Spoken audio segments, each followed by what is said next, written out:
I'd like to call the July 12th, 2022 closed session meeting to order. I would like to point out that this meeting is being hosted through live stream and on the city's website and by Zoom teleconference. City Clerk, can we have a roll call? Thank you, Mayor. Councilmember Brown. Here. Councilmember Krupa. Councilmember Males. Here. Mayor Pro Tem Meyer. Here. Mayor Lilienthal. Here. All members are present. At this time, members of the public may only comment on an item appearing on the agenda. Please adhere to the following. Comments be limited to 3 minutes or less. Comments should be directed to the council as a whole and not directed to individual council members. Are there any registered speakers? Mayor, there are no registered speakers. We will now commence to close session. Thank you for joining us.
I like them.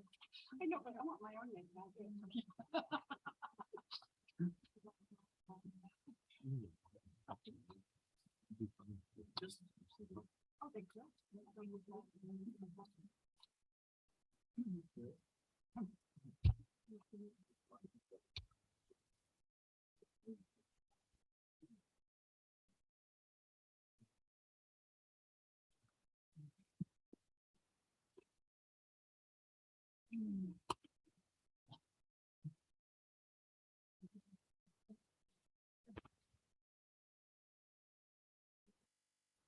Good.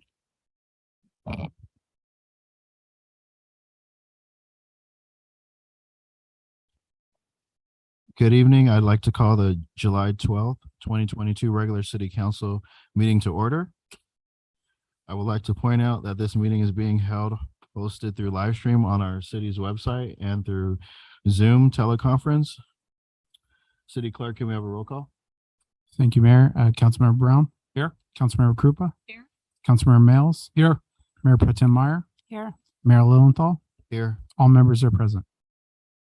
At this time, can I have our invocation done by Norm Kairos, followed by Andrew Allen for our Pledge of Allegiance.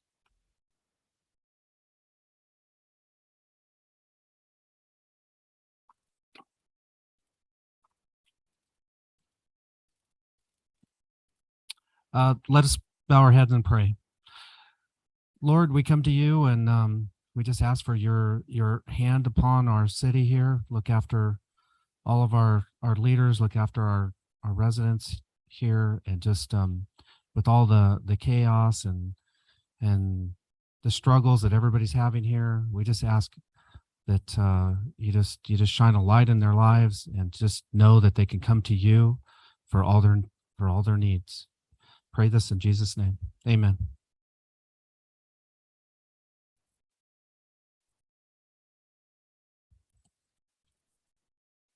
I pledge allegiance to the flag of the United States of America, to one republic for which it stands, one nation, under God, indivisible, with liberty and justice for all.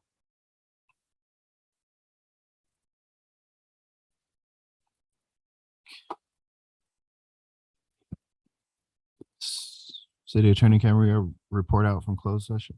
Thank you, Mayor. We have a report out for item 4C. By a vote of 5-0, the city council gave settlement direction.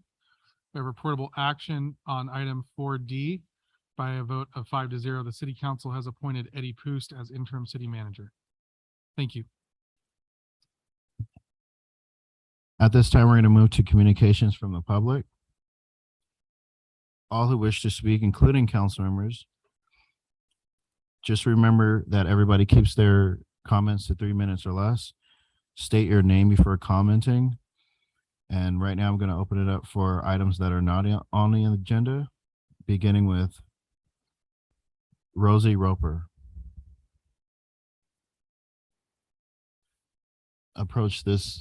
Stand at this podium right here. Right here.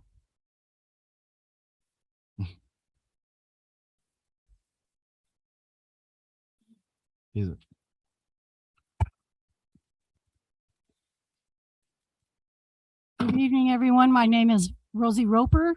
I'm the ambassador for pickleball for the area in the Inland Empire. It's been brought to my attention that you are talking about putting pickleball courts at Gibble Park. Years ago, I requested that from the council and I was rejected. So Valleywide took over and we started building courts. But I feel that now you're going to be wasting money by putting only 2 courts on 1 tennis court. There's enough room to put 4 courts. We are growing, the game is growing so quickly. You put 4 courts, you're going to fill them. The plus that we have at Gibble Park is that it already has lights. When the weather is really warm during the day, a lot of players like to play in the evening. So I would suggest or I am suggesting that whatever monies that you can get, that don't waste it on 2 courts, on 1 tennis court, because the space is wasted. Put 4 in there. Plenty of room. You'll have a lot of people out there playing. Okay? Thank you. Thank you, Rosie. Can I have Stephen Fast?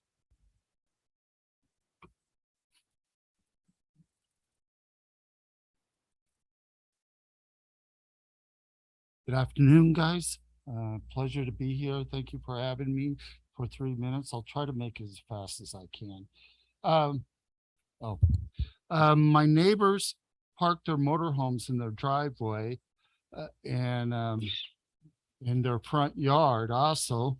I've been calling the code enforcement for 1.5 to 2 years about it, and I get no response from anybody. I did talk to the mayor once about it, and he said he was sending 3 months ago, sending a letter out to my neighbor, 1328 Riverstone Court, Hemet, California, 92545.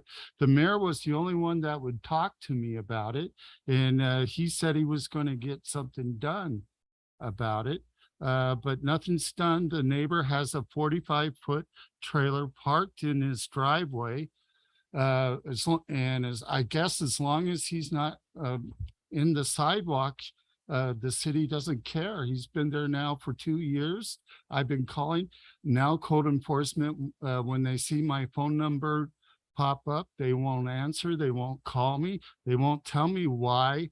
And now the neighbor at 1233 Riverstone Court, or is it? It's 1333 Riverstone Court, has cleared out his yard and put rocks, and now he's parked in front of his fence. And I don't understand why you won't enforce these rules. Pretty soon, everybody in the neighborhood of 400 houses in this neighborhood will not go through the expense to build a gate or any such thing, but you continue to allow it without any explanation to me. And it's frustrating. Very frustrating. He's breaking the law. How come nothing gets done about it? I've been told different excuses that I'm sorry, I'm nervous because I'm up in front. But every time I call, once code enforcement used to call me, well, we're allowing motorhomes to park in front because they have a motor, and as long as they could drive, we proceed to the California law, which allows you to park so you could drive it. But this guy has a trailer 45 feet long in front. He can't drive it. The other guy has a motorhome, and if it's because of COVID's long over with, across the street from him, parked in front there at 1333. And I would like someone to get back with me. I put my phone number there. I talked to the mayor. He said that they're sending out a letter to him 3 months ago, but his trailer's still parked there. He even has the slide out. So I think his kids play in it while he's busy doing something else. Nothing gets done. And no one answers me. No one corrects me. I can't talk to any of you. I've left my name and number for all of you there, and not a single person called me and it tried to explain it to me, why they could park there. And that's it. Thank you. Mayor, if I could just do a brief response, I have taken down the address from the speaker, and I'll be communicating with the city manager and code enforcement to see what the status of the case on that property is, and we'll be making sure the council's made aware of that. Okay. Can I have William Potts come?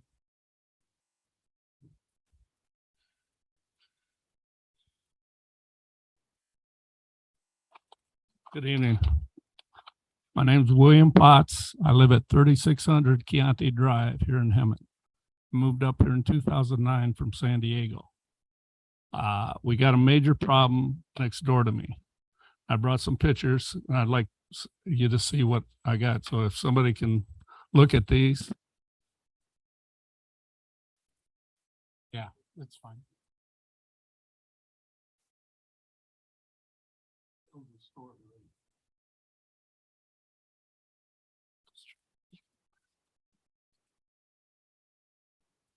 I have these neighbors that moved in about 10 months ago next to my house. They put up these big dog kennels. They're about this high. They got like 7 dogs in there. They're big ones. They're like mastis. They got 2 small ones. And they wash their things out of the pens and it goes into my yard and drains, stinks. And the front yard, I showed you the first 3 where I had to dig out a drain so it drain off the side of my house. You can see how big those kennels are and the dogs in them. I've did some research. We're under an R172 code. 3 dogs maximum in Hemet. I've been to code enforcement several times. Nothing gets done. So they told me last time while I was there, I was upset. And they said, well, you better go to the council meeting. So that's why I'm here. But we retired from San Diego. My wife worked for AT&T. I worked for a bank. I don't know why I have to put up with this. And it stinks. And if you saw the pictures, you know what I'm talking about. So mainly, I don't know what my recourse is.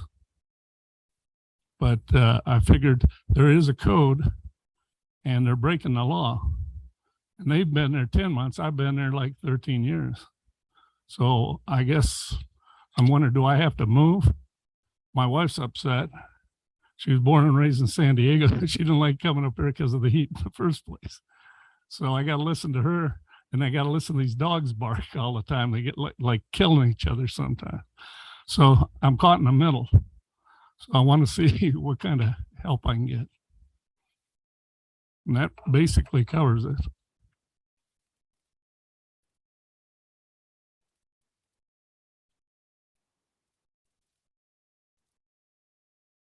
Thank you. And then Mayor, just we've also taken down this information Okay. as well.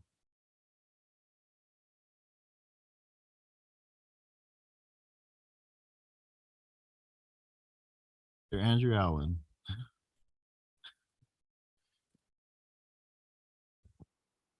Mine's more of an observation driving down Florida Avenue. I mean, I don't know if the city's responsible for the sidewalks or if Caltrans is responsible for it because it's attached to the curb and gutter. But when you go and you look down the sidewalks, some of them are so peaked out, it could be a bicycle jump. I mean, it's huge. So I don't know what kind of legality is involved with the city, but I mean, all it takes is for one ADA complaint and the lawsuit's going to be huge and it's going to be more expensive than a repair on the sidewalks that need to be fixed. So one of them is inverted so bad, it's probably drops 2.5 feet. It's just an observation I had driving down Florida, looking at the trash and the curb and gutters. And I'm like, man, is Caltrans responsible for this or are we responsible for this? So like I said, it's just an observation. Mayor, may I make a comment? Yes. Just so you know, Councilmember Krupa and I are the liaisons to Caltrans because Florida Avenue is state highway. So there'll be Caltrans responsibility and we meet with them monthly. So we'll be sure to bring that up with them. And if you could give us some 100-block locations, that would be All helpful. up and down Florida Avenue. All you gotta do is look, you'll see them. I mean, my question is I deal with this all the time is, well, it's not our jurisdiction. So does Caltrans jurisdiction stop at the curb? It includes their sidewalks. Gotcha. 50 feet from the center. Gotcha. Watch, it'll be 49. Right. It would still be helpful if you could give us 100 blocks because I got we have some frustration dealing with Well, not to be Caltrans rude, but engineers. I'm a citizen. If you're part of the committee on it, wouldn't it be your job to do that? I'm just saying it would help shortcut the All response you from gotta do is drive Caltrans. down Florida Avenue. You're asking me to Okay, do something. I, that you're I'm not going to supposed debate it with you. I'm just offering a I'm suggestion. making an observation. That was it. Russ, I've submitted many C-click fixes that are out of our jurisdiction, and Public Works has gotten back to me. So maybe they would be able to print those out for you for your next meeting. I had asked Noah about that, so I'm sure he could make sure you guys have that. And it's my understanding that those, if Pictures it's and Caltrans, addresses. those go directly to the Caltrans equivalent We of our forward C-click them, fix. right? We forward it to them, but Right. if you want a copy, I think Yeah. Public Works said they'll get them to you. That'd be great. Thanks.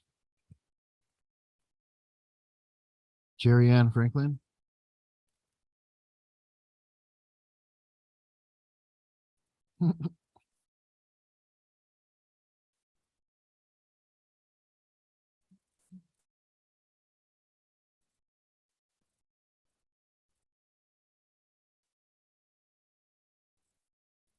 First up, thank you very much for letting me speak tonight. Thank you, Mayor Pro Tem, for helping me to help some homeless people in the last couple of weeks. That was very, very nice of you. I appreciate it greatly. The main thing I wanted to bring up was I see on 15B that tonight there's going to be some discussion about Hemet streetlights, and I wanted to just reiterate again and again and again for the Devonshire Myers streetlight to get it put up out there. And I know I'm a nag, but that light is very important. It's very critical to making sure that there are no accidents out there. I also wanted to commend, we had a encampment being built behind Winco, and it was growing rather large, and it kept coming down, going back up, coming down, going back up. And I want to praise how many times the officers went out there, how many times I know CityNet had to have gone out there, how many times people went out there to clear out this encampment. There's also been several homeless people that have been out there that I know people have tried to help them and they just are refusing the help. So I wanted to give note of that I do see that happening, and I appreciate it so much. And I know the Hemet West is very appreciative of that.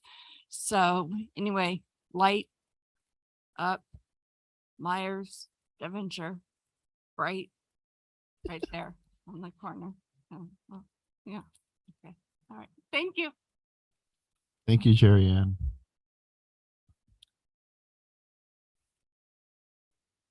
Is there anyone on Zoom?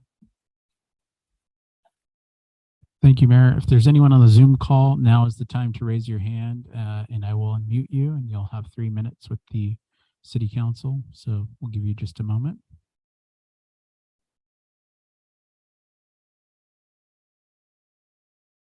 Seeing none, Mayor, there's no registered comment. Is there anyone commenting on items that are on the agenda? There's no registered public comment, Mayor.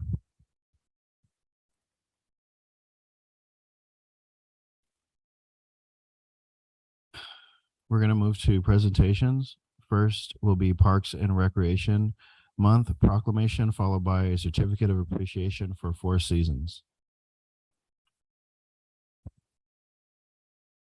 Thank you, Mayor.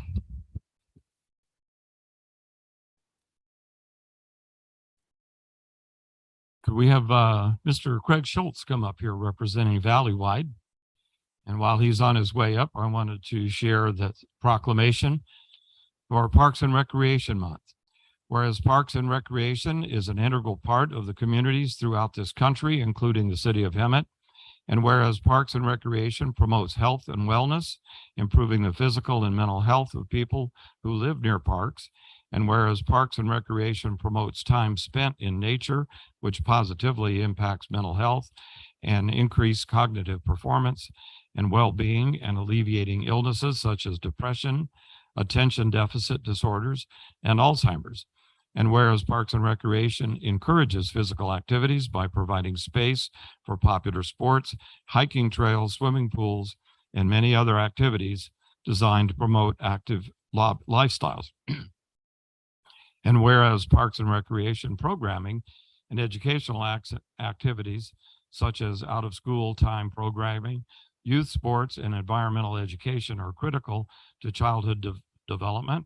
And whereas Parks and Recreation increases a community's economic prosperity through increased property values, expansion of the local tax base, increased tourism, the attraction and retention of businesses, and crime reduction.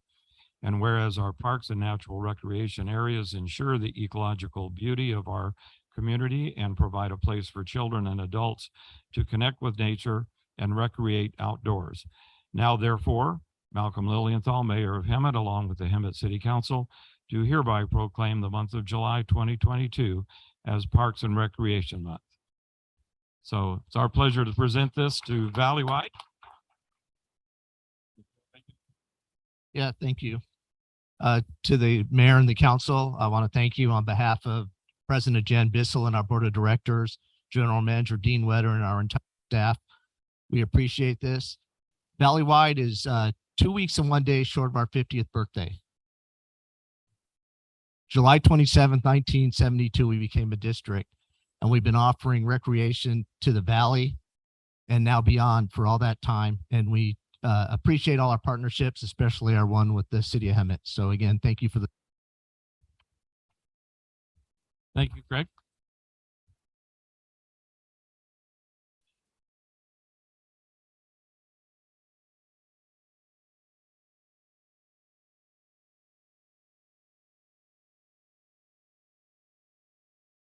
And now we have a oh, sure, Kodak moment. Yeah. Yeah.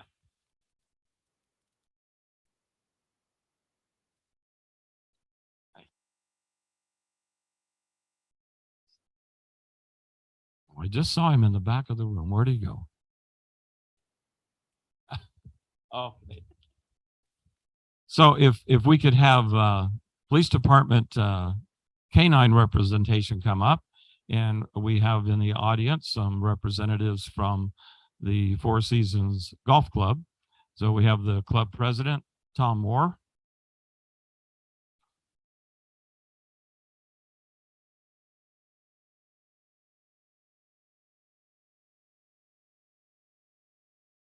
Come on down.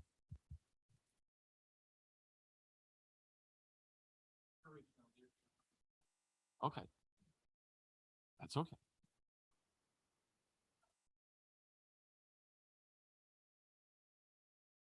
So while we're waiting for the main performers to come front and center, I just want to talk a little bit about the Four Seasons Golf Club.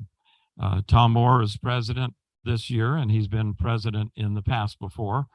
And each year, the Four Seasons Golf Club holds a golf tournament for a worthy fundraiser benefit. And this year, the golf club chose the Hemet PD Canine program. So Tom had a very successful tournament, and you want to tell us a little bit about the results of the tournament? Yeah, we had 88 golfers show up, which is the biggest turnout we've ever had. We actually had to turn people away because we didn't have room for them. We were able to raise $4,006 for the Hemet Police Department K9.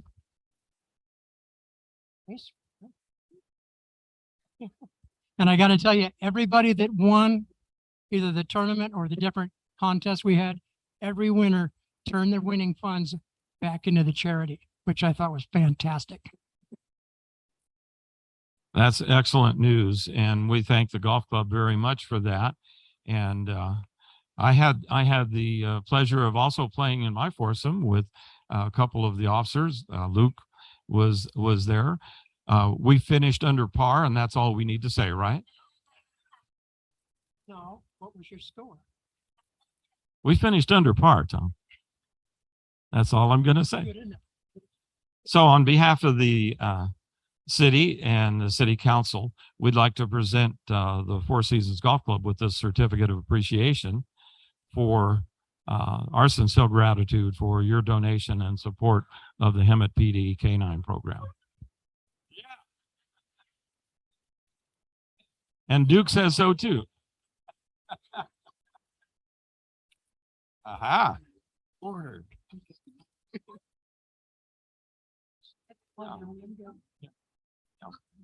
Yeah, why don't you give it to him? Just wanted to, sir, thank you very, very much. No problem. And It's our pleasure. That's for you, sir. Thank you. Appreciate it Thank very you very much. much. This is Kelly. So she is one of the top members who have always been fundraising for us. And I'll let her speak her piece about the foundation. Yeah, we formed the Canine Foundation specifically to support the Hemet PD Canine unit. So all monies that are raised within the community directly go to them and whatever they need. We recently purchased Bosco with some funds that were raised, and we already have enough money to purchase another canine when the department is ready. And this $4,000 is a good start to the third canine. So thank you so, so much. We appreciate it.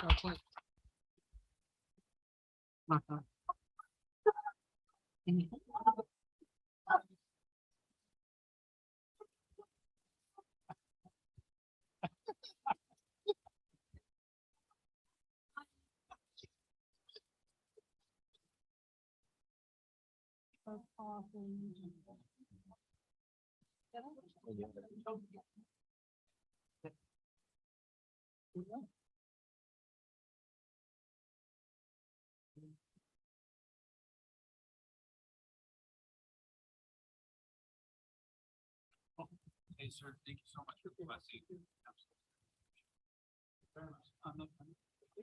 Thank you. Appreciate it. Respect. Have fun. All about. Thank you. Thank you.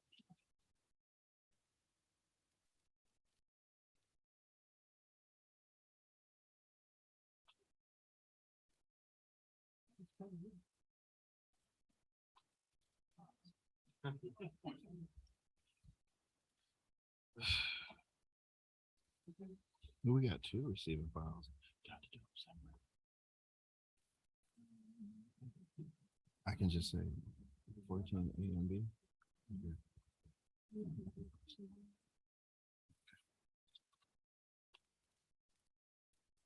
All right, so now we're going to move on to receive and file. Are there any questions regarding on 14A and B? All right, Sue Kirk, can we file that away? So the city council's protocols or procedures for public hearing goes like this. Staff's going to give a report, some clarification of items presented. Then there's going to be a public hearing open for comments in favor or against. And then after that, the public hearing will be closed and the city manager may respond to any questions raised by the public. And then after that, we'll bring it back to discussion with council. So beginning with 15A, a resolution of the City Council of the City of Hemet, California, approving fiscal year 2022 to 2023 capital improvement plan. Good evening, Mayor, members of the council. This item before you is the 5-year capital improvement program, and it is intended to be revised annually on a rolling 5-year window. And since this program has such a large array of projects, and I've only been here long enough to have input on a few, I do have Steve Lariso here to present the fiscal year 22-23 through fiscal year 26-27 CIP this evening. With that, I'll turn it over to Steve.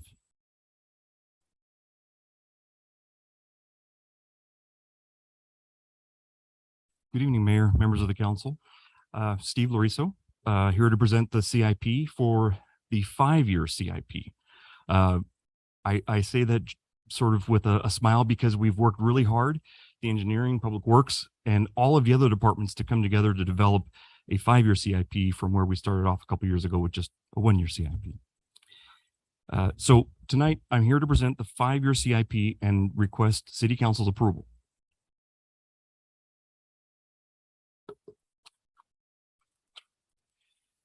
Just in keeping with the city's strategic plan, the CIP, it enhances the quality of life by advancing public health, safety, and welfare for the community.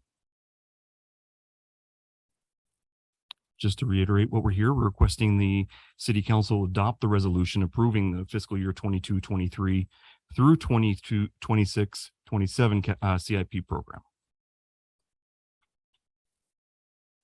Just a little bit of background on this. The CIP is set up to identify major projects that require updating of existing infrastructure, expand capacity, and to enhance the community. As I mentioned before, we previously, last year in 2021, adopted a 2-year CIP with the promise that we'd come back with a 5-year CIP.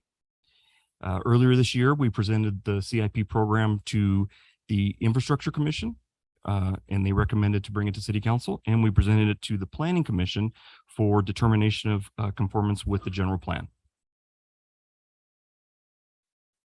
Now, I just wanted to highlight some recently completed projects, as well as some that are in design, and then we'll go through some new ones that are coming up. The Kirby Street and Arbor Parkway water main replacement, that was one that came about because of a failure of the water line, and Public Works had the foresight to realize that the Arbor Parkway portion had to be replaced as well. It was kind of a loop, not kind of, it was a loop system, and that needed to be done around the same time. So that was just recently completed. The citywide slurry seal, we actually just did 2 phases, which was about $1.5 million, because that was about 2 years worth of slurry seal projects. And then coming up, we have the citywide sewer plans to basically upgrade to install replacements and relinings of the sewers. It's about $6 million worth of work that's coming up.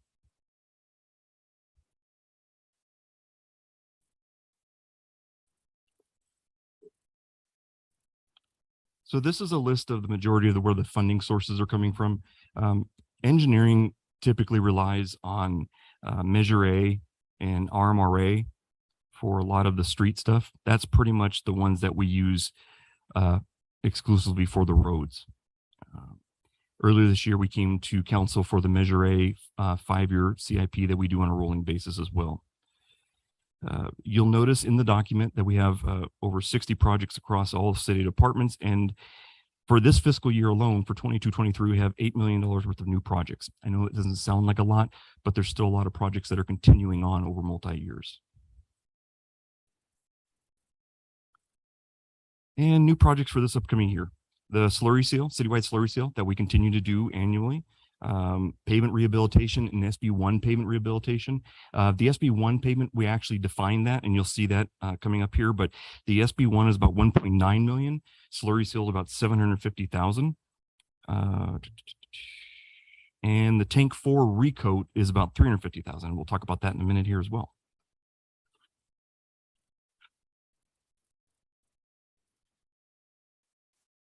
So this just lists out the streets that we're going to be tackling on the SB1 pavement. And the reason why we have to spell this out is because every year when we report to the CTC, we actually have to identify what streets we're going to be doing with the money that's allocated to the city, which this year is going to be about 1.9 million.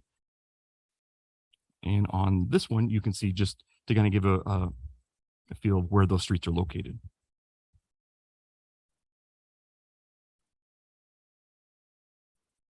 The tank 4 recoat is up in the Echo Hills area. This entails relining of the inside of the tank.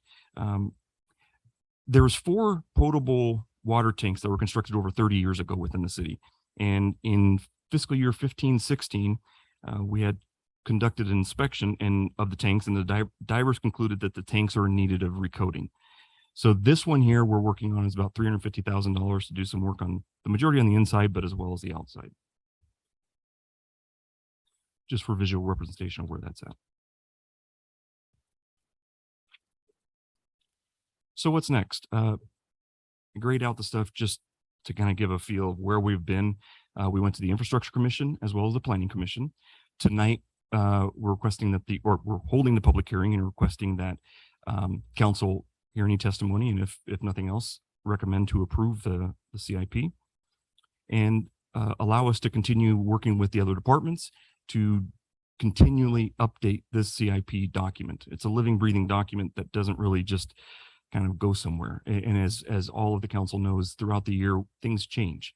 You know, the SB1 project, okay, that's one thing, but Measure Race Streets, we get requests from different places that we need to look at. So that's why this is really a living, breathing document that we really enjoy sharing with you and look forward to hearing more from you. With that, here for any questions or follow-up that you may have. Got a comment. Actually, it's very impressive. And I thank you for the report. And Noah, I thank you for your work on this. And I brought this up to the city attorney today, and I know it really is not connected to the CIP because it's too small of a project to be in the CIP, but it was also talked about in public comment tonight. And that is the intersection of Myers and Devonshire. And if engineering, public works could get that on your radar like ASAP or maybe yesterday, and get that completed before we have some major accidents out there. Sure would appreciate that.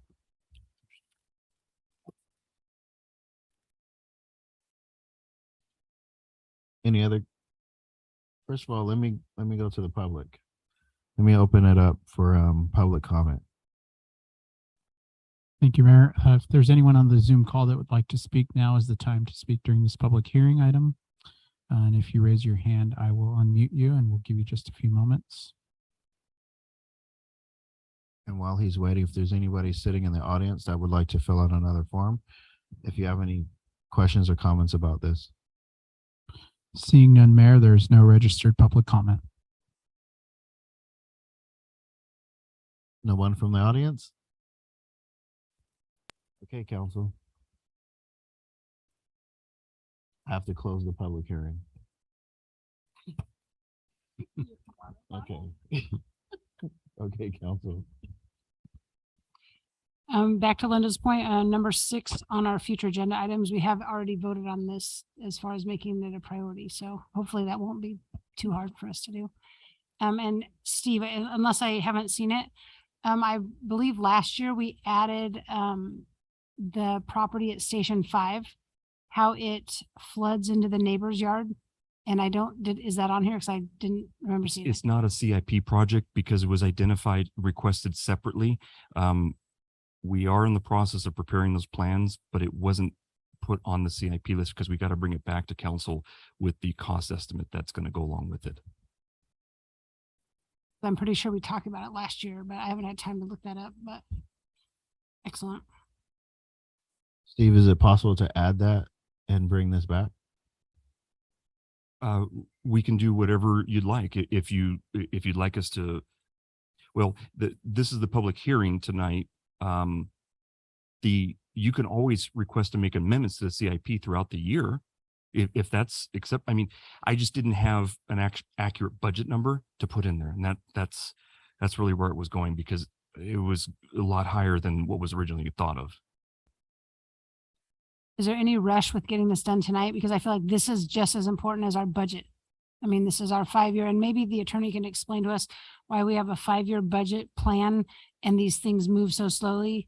And instead of doing this, I think the rationale for the 5-year CIP would probably be best explained by staff. I think it's primarily driven by the amount of advanced planning and funding, securing of funding through the various sources we have. That is usually the reason why we try to plan out that far ahead. But in terms of, if you're asking, is there any legal requirement that we pass the CIP tonight? I'm not aware of any legal requirement that you pass that tonight. If you would like further time with the CIP, ability to give staff the chance to answer questions you may have about it, I'm not aware of any legal impediment to that course of action. all right. I mean, there's a few things on here that I would like to talk to our interim city manager about when he gets back. So maybe we could even bring this back again. I mean, we have to bring it back anyways, right?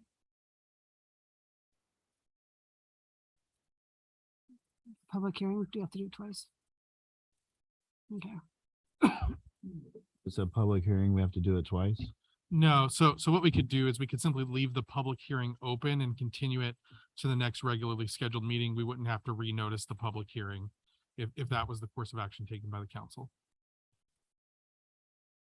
Mayor, may I add a comment about the document? Would that be, Mayor Pro Tem Meyer, you asked about the, why do we have to have the 5-year? In the case of, if you look at Measure A, they require us to look at the 5-year of funds because they're estimating out. And if you look at the document that we put together, really the ones that you see over and over again are the ones that we can express or we can expect those funds from over and over again. We present this for everybody to be able to look at and see, wait a minute, okay, 3 years out, we may have something that we need to do.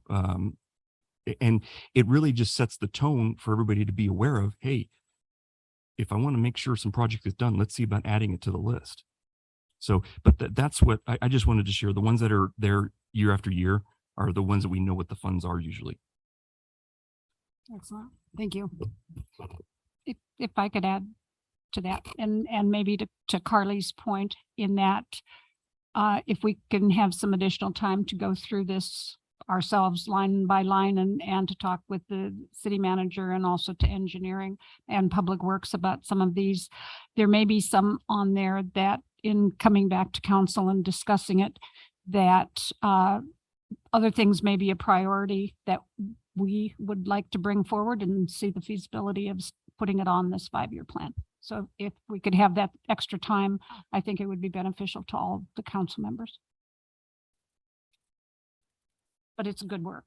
I mean, doing a Right. 5-year plan with streets and roads and water and sewer and everything is a Herculean task. So getting it right, but there's other things that we've talked about before and kind of like in generalities and different projects that would qualify probably for being on here that we could get some additional funding for that are also a priority in that 5-year period of time. No, you're absolutely right. And thank you for the kind words. I mean, this really is a document that's prepared by a lot of people. So it's, I couldn't do it. And I know the rest of us couldn't do it without the help of all the other departments. So We have great staff people. So. I have a question myself. yes, sir. Last year we discussed on State Street, there was a patch of street that didn't have a sidewalk, and I have veterans that utilize that area, and they have to ride their wheelchairs in the street, and they don't have a sidewalk to ride on. And one almost got hit last year.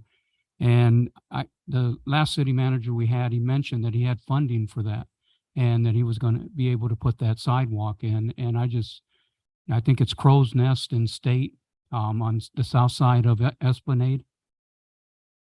So that's actually SB 821 funding and CIP 5728.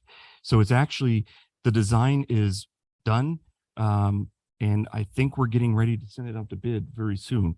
I know the plans were done. We reviewed it. I just can't see it visually in my head where it's at right now, but I know it's all done. We just have to get it out to bid. Okay, great. So, Thank but you. yeah, that is shown in here. All right. Thank you.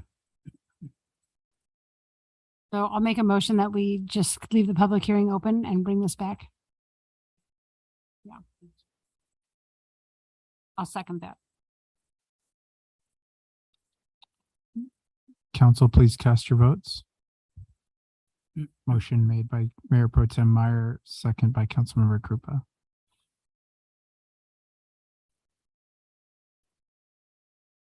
That motion passes 5-0 to continue this public hearing item to a date uncertain. Next To meeting. the next meeting. Date certain to the next available Council city meeting. council meeting. Okay, now we're going to move to 15B, resolution to approve the engineer's reports and levy and collection of assessments. All right, good evening. On June 28th of this year, the city council approved resolutions that initiated proceedings and annual levy of assessments, ordered the preparation of the annual engineers reports, and declared its intention to levy and collect fiscal year 22-23 assessments for the landscape and street lighting maintenance districts. This item before you this evening is to conduct a public hearing to take any testimony regarding the fiscal year 22-23 engineers reports and the levy and collection of assessments for the existing landscape and street lighting maintenance districts. Following the public hearing, staff is recommending the approval of the engineers reports and that the levy and collection of assessments be ordered for these existing maintenance districts.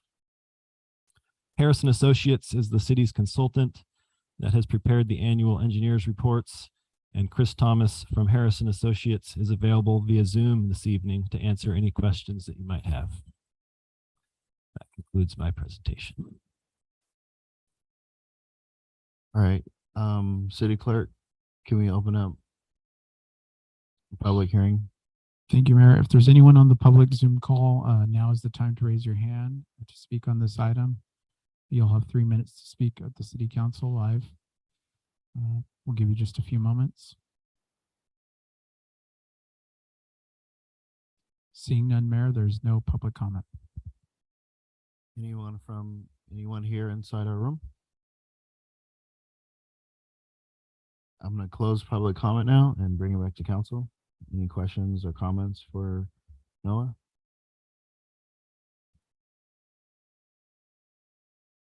Do I have a motion?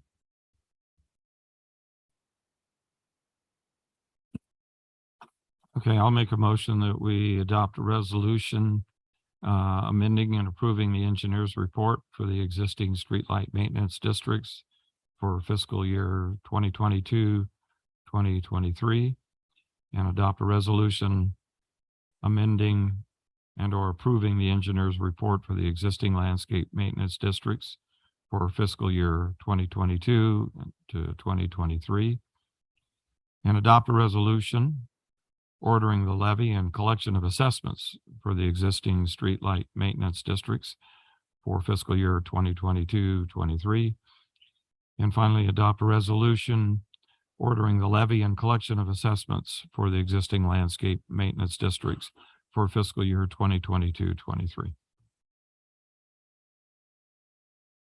Do I have a second? I'll second that. Council, please cast your votes. We have a motion by Councilmember Brown, second by Mayor Pro Tem Meyer. That motion passes 5-0. All right, item 15C, a public hearing.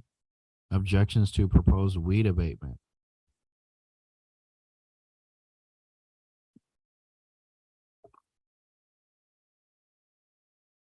Council, Mayor, staff, I'm Battalion Chief Greg Lloyd, Hemet Fire Department, Fire Prevention Bureau Battalion Chief, and respectfully request that we open the public hearing for any objections regarding the weed abatement program.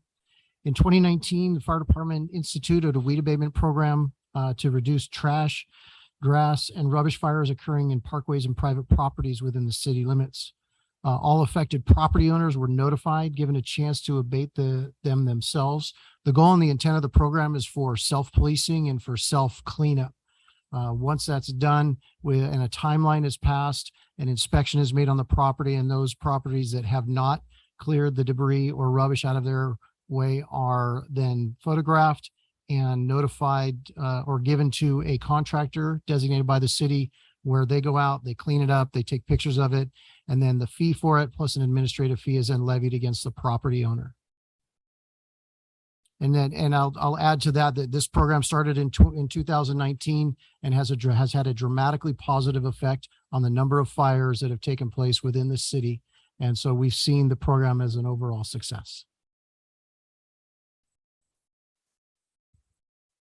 That's it? Okay. Unless you have All right. any questions for me. All right. Yes. Joe, hold on. I want to open up the public hearing one more time. If there's anyone on the Zoom call, now is the time to speak on this public hearing item. You'll have 3 minutes to speak. We'll wait just a few moments for you to raise your hand.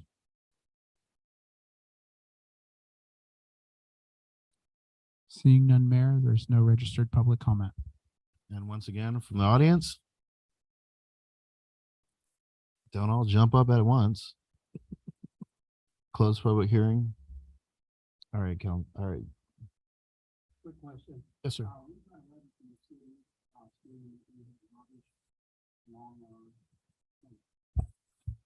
We got a letter from the city stating at the American Legion stating we had rubbish and whatever over weeds that needed to be cut down.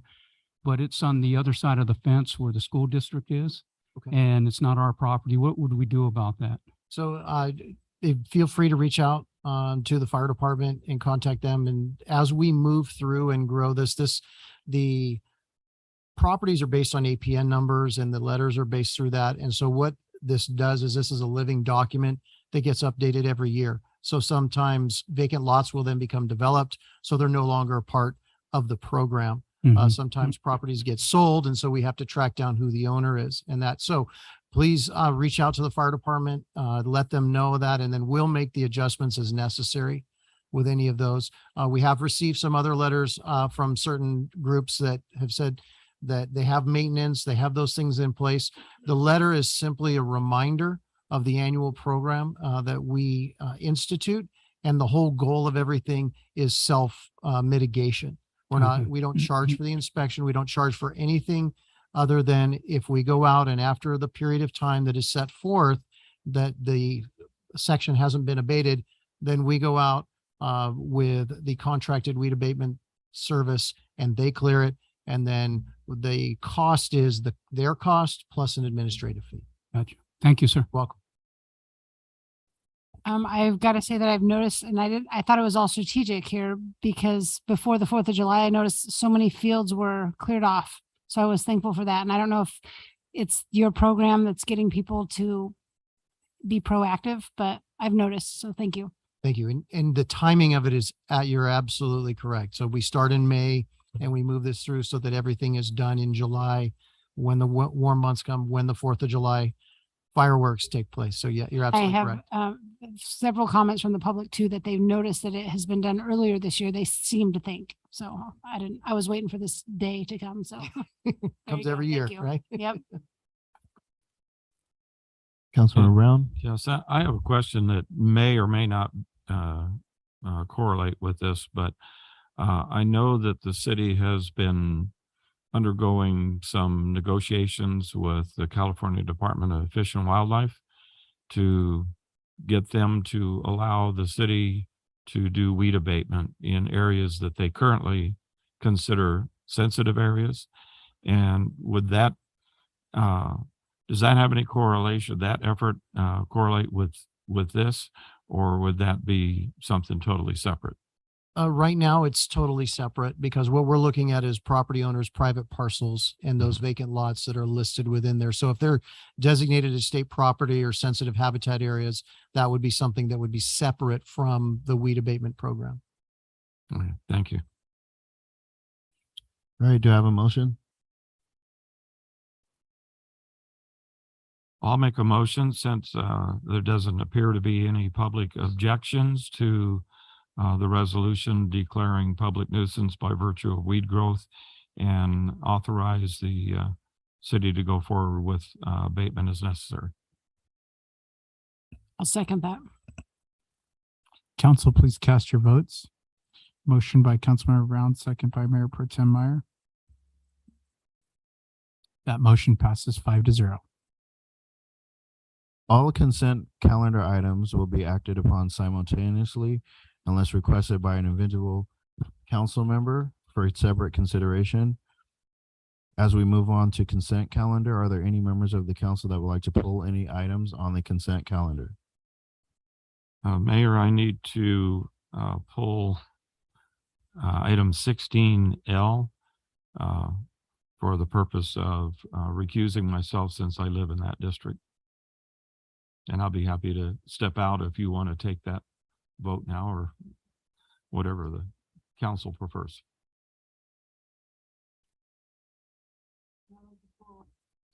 So 16I, just for some clarification from Public Works.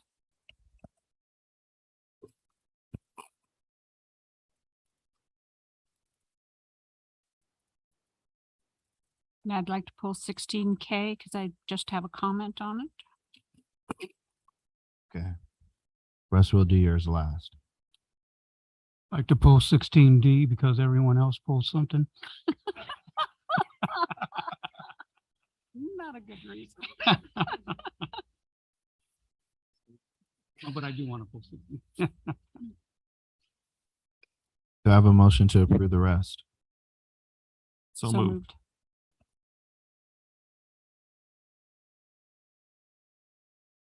Council, please cast your votes.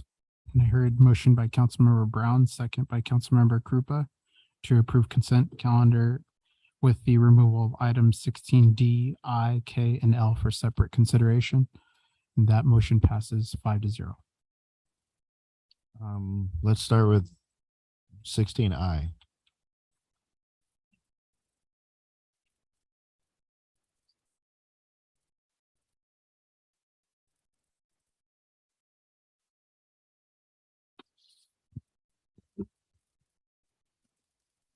All right, on 16I, I just wanted some clarification on this one. You are asking for us to release the bid winner? Yes, Not- they've requested relief from their bid because they made mistakes, and they're saying that if we held them to their low bid and made them do the work, it would be a significant impact to their business. And so And so we're then we- recommending award to the second lowest bidder, which is CalMex Engineering Incorporated. All right, excellent. Thank you. I just wanted to clarify that. I'll make a motion to approve 16I as presented. Second. Council, please cast your votes. Motion by Mayor Pro Tem Meyer, second by Councilmember Brown. That motion passes 5-0.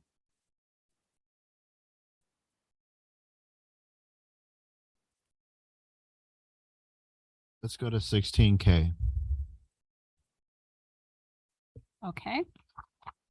And this, I believe, is just a contract to award CEQA study for a project corner of Devonshire and Sanderson, I believe. And everybody talk at once.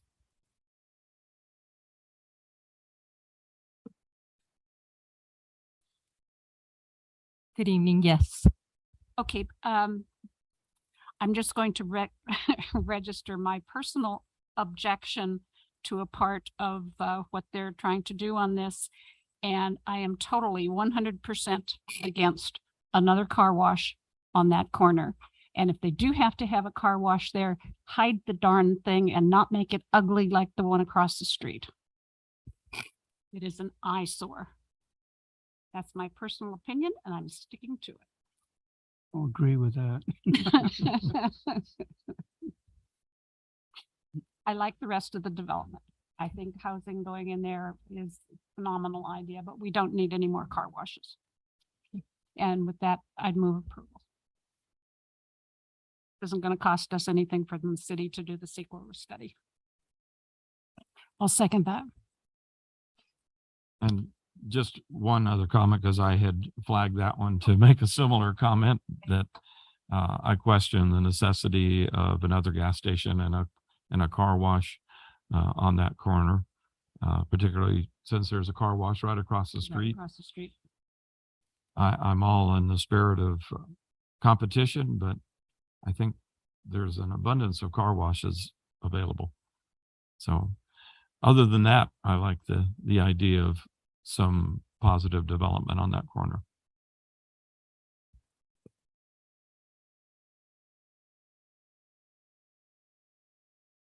So I made the motion to approve with those comments. Council, please cast your votes.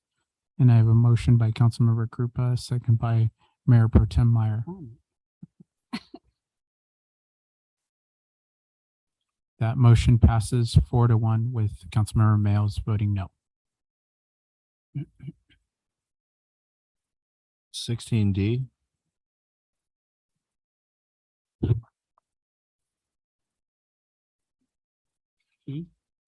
Okay.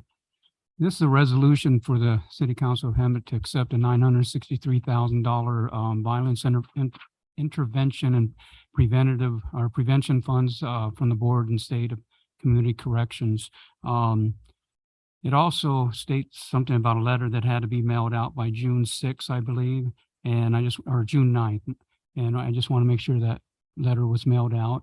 And also it states that Hemet's idea to take the money would be the city of Hemet will develop community-wide collaborative focused on making substantial initial investments to better understand the dynamics of violence in the community through a problem analysis, build on evidence-based intervention strategies, both violence interruption and ongoing life coaching rooted in cognitive behavioral theory of based and based on the credible messenger model of transformative mentoring. Who's handling this one here? Who's in charge of this? And who's implementing it? Good evening, Mayor and council members. This is a collaborative partnership with the city, and we will be contracting with a community-based organization as well as the police department. Okay, because I've seen monies come into cities where they want to try to prevent violence and everything, but they put people in charge that don't know anything about it. And I just want to make sure that the police are going to be involved, and that's great because they basically know where to put the money at and get things done. So I just wanted to make sure that it was going to get taken care of properly and the money would go to actually bringing crime down and not just on management type deals where, theories or whatever they come up with. So. Will that end up coming back to council with the details? Yes, thank you. Councilmember Cooper. Thank you. And thank you for that. I sat on an advisory board in the city of Paris a few years ago for a similar grant that they received, working through different community agencies, but also with the school district, and how they addressed the program of educating and prevention and interaction and intervention of violence in school district. They did an exceptional job, and everybody, the police department, sheriff's department, the school, there were other agencies in the city that knew what they were doing. Let's put it that way. Yeah. Sitting on the advisory board, I learned a lot.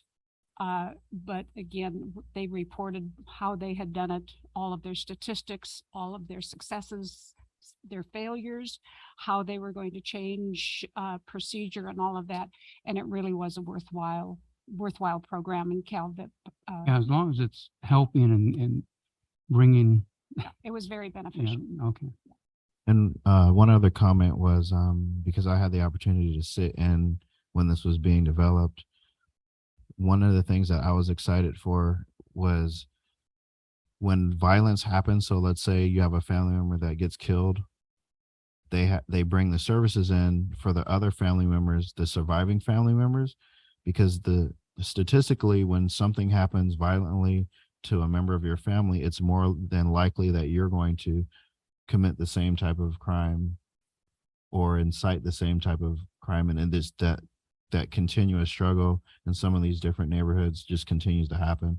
So I was excited about it as I saw that we have a lot of areas here in Hemet that could use a program like that. And so I just wanted to make sure the right people were going to be involved, because that's why.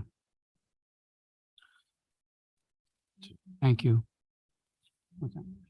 Oh, okay. I make a motion to go ahead and pass it. I'll second that. Council, please cast your vote.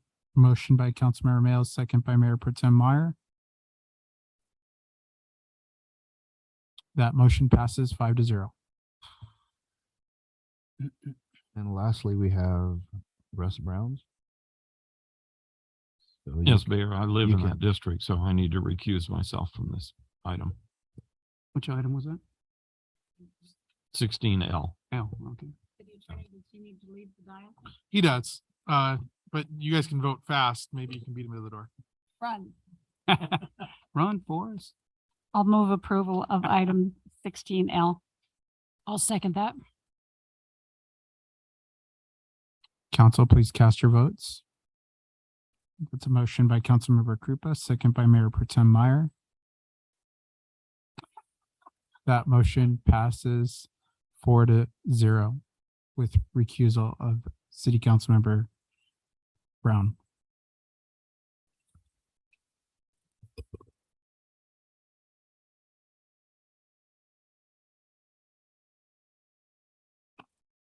I let you out and she said no. All right, moving to discussion action items. Our first discussion item is 17A, which is a designation of voting delegate and alternatives for League of Cities.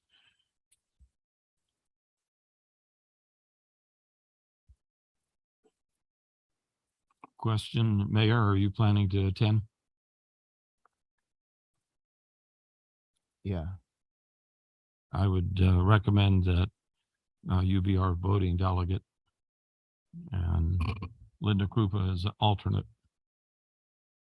Well, the important question is who's going to be there on Friday at noon. That Isn't necessarily who's going to go to the conference. So I would just recommend making sure that if you were going to make the recommend the mayor be the voting member, to be clear that he has to be there at noon for the voting session. That's why we have an alternate too. Which I think in Long Beach it's okay, but it's a little more interesting when you have a plane to catch. Yes. And the debate's running along. Yes. But I'll agree with that. If the mayor is going to be there, he needs to be the voting delegate. And I would agree to be the alternate. I'll make that the motion. I'll second. I have a motion by Mayor Pro Tem Meyer, second by Councilmember Krupa. Brown, excuse me. Council, please cast your votes. That motion passes 5-0. All right, 17B, discussion and possible action on a resolution of the City Council of Hemet ordering the submission to the qualified electors of the City of Hemet an ordinance extending without increase the City of Hemet transactions and use tax pursuant to Hemet Municipal Code. Do you have a staff for this one?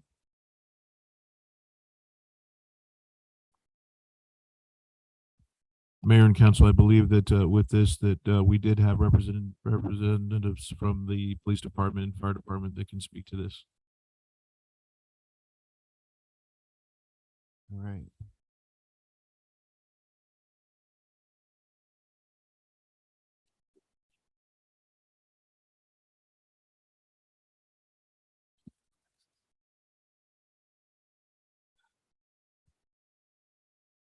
Mayor, council, and staff.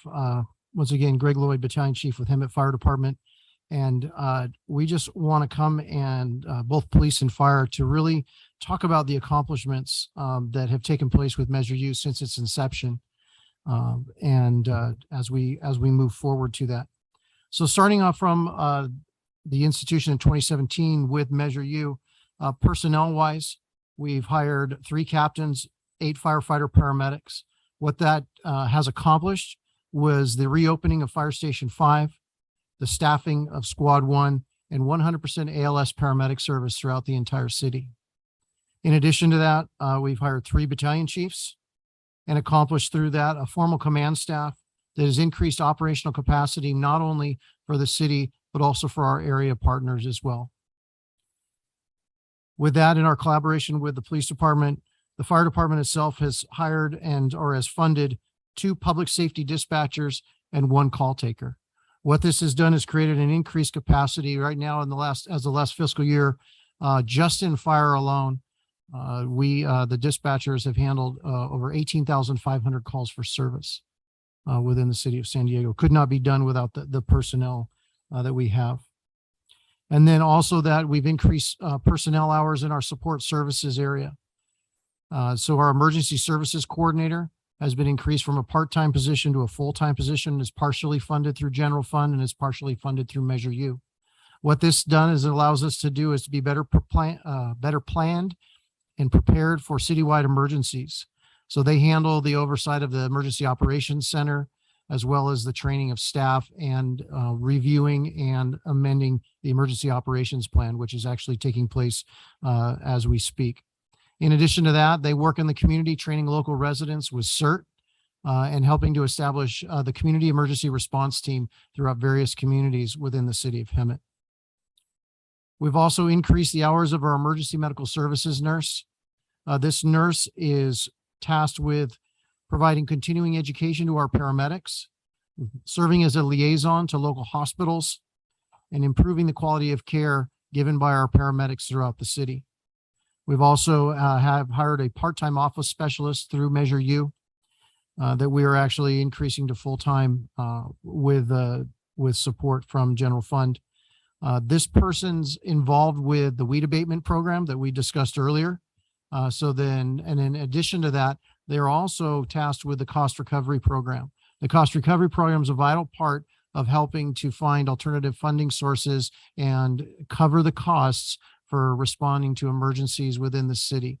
So they go through and they work with various different types of responses that we can get cost recovery for. And so then we do that and help to find all other funding sources to help us run the day-to-day operations.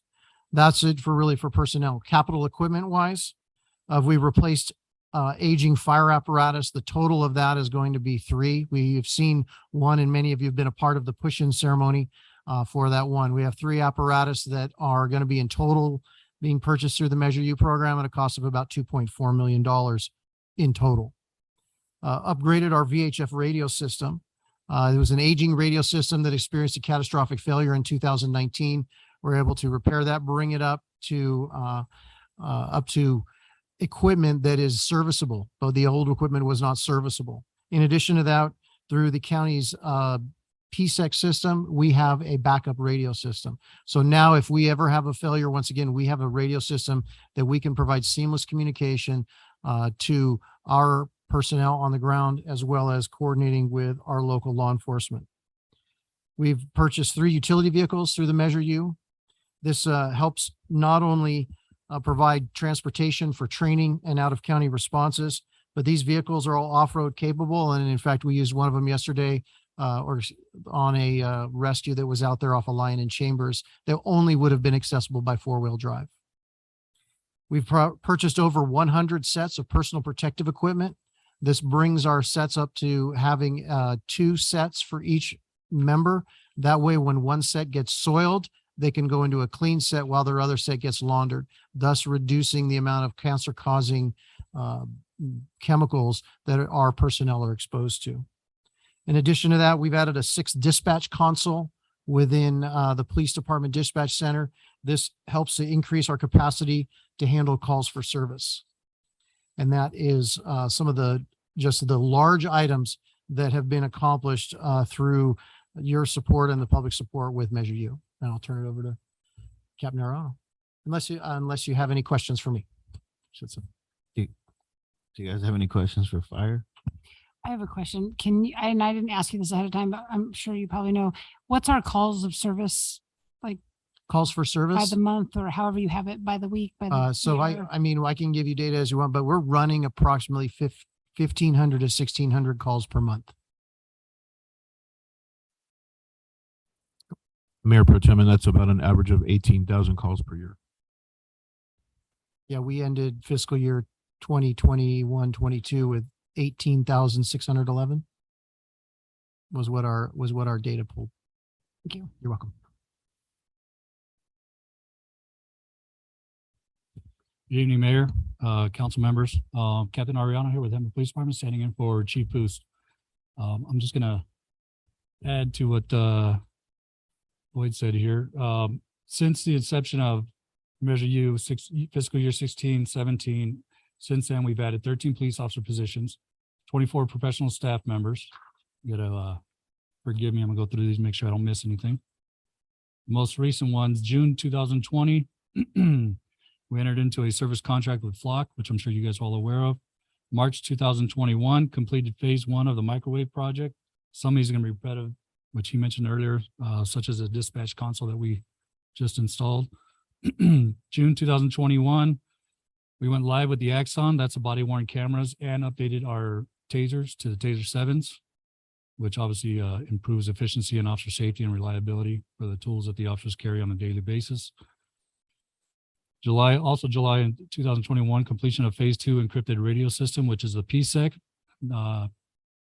That is huge. Obviously, it's encrypted. Not anybody can just listen to it, but what that does is that takes us off the island. Before, we were essentially by ourselves. The entire rest of the county, for the most part, was on this PSEC. They can all communicate with each other.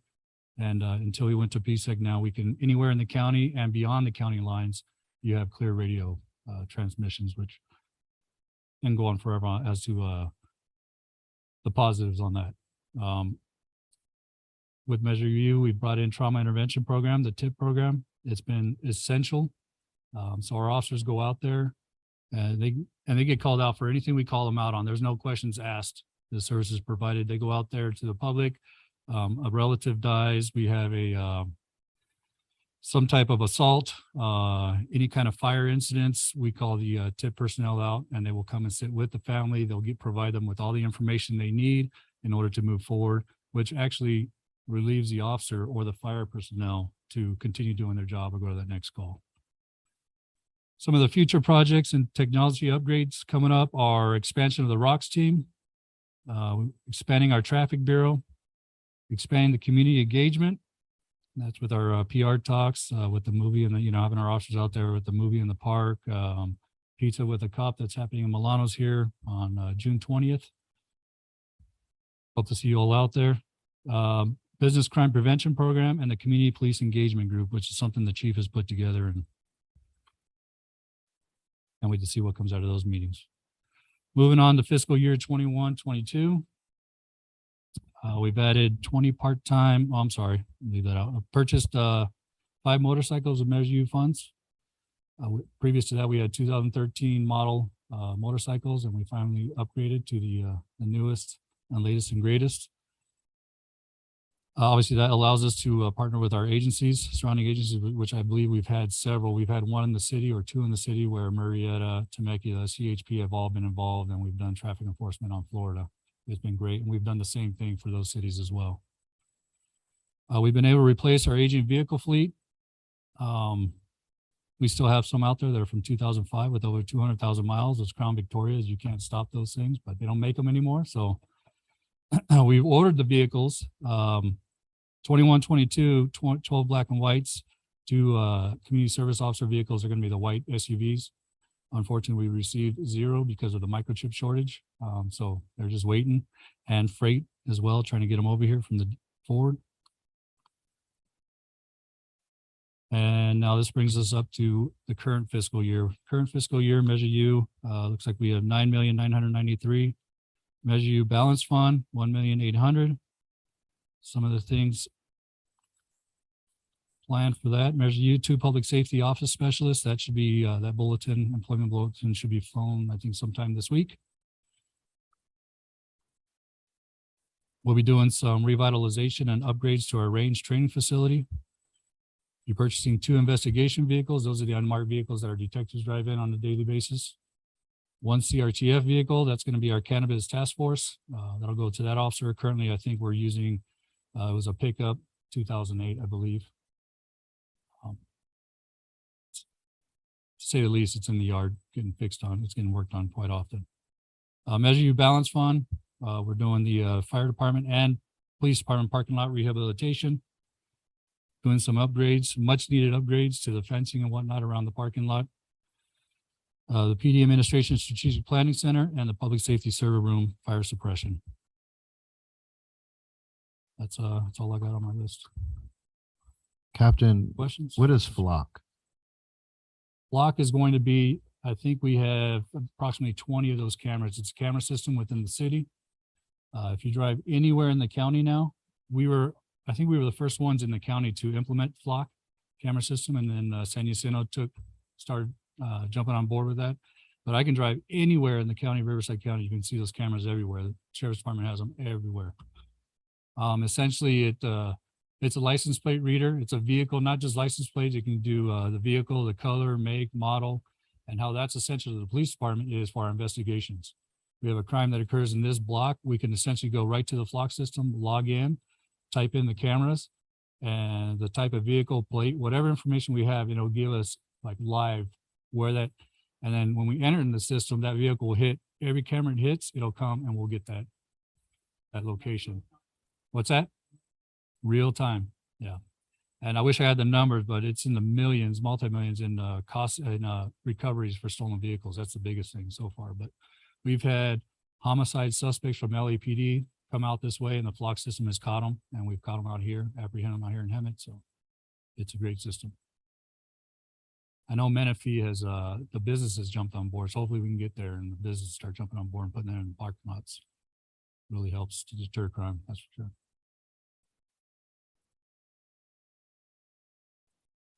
You mentioned the expansion of rocks. Yes, sir. Will they be going 7 days a week? That is absolutely the goal. Right now we're working on staffing issues, but our officers are motivated. They understand the quality of life issues out there. And not only that, their partners who are, I would say 10-8, who are out there patrolling, taking the regular calls for service.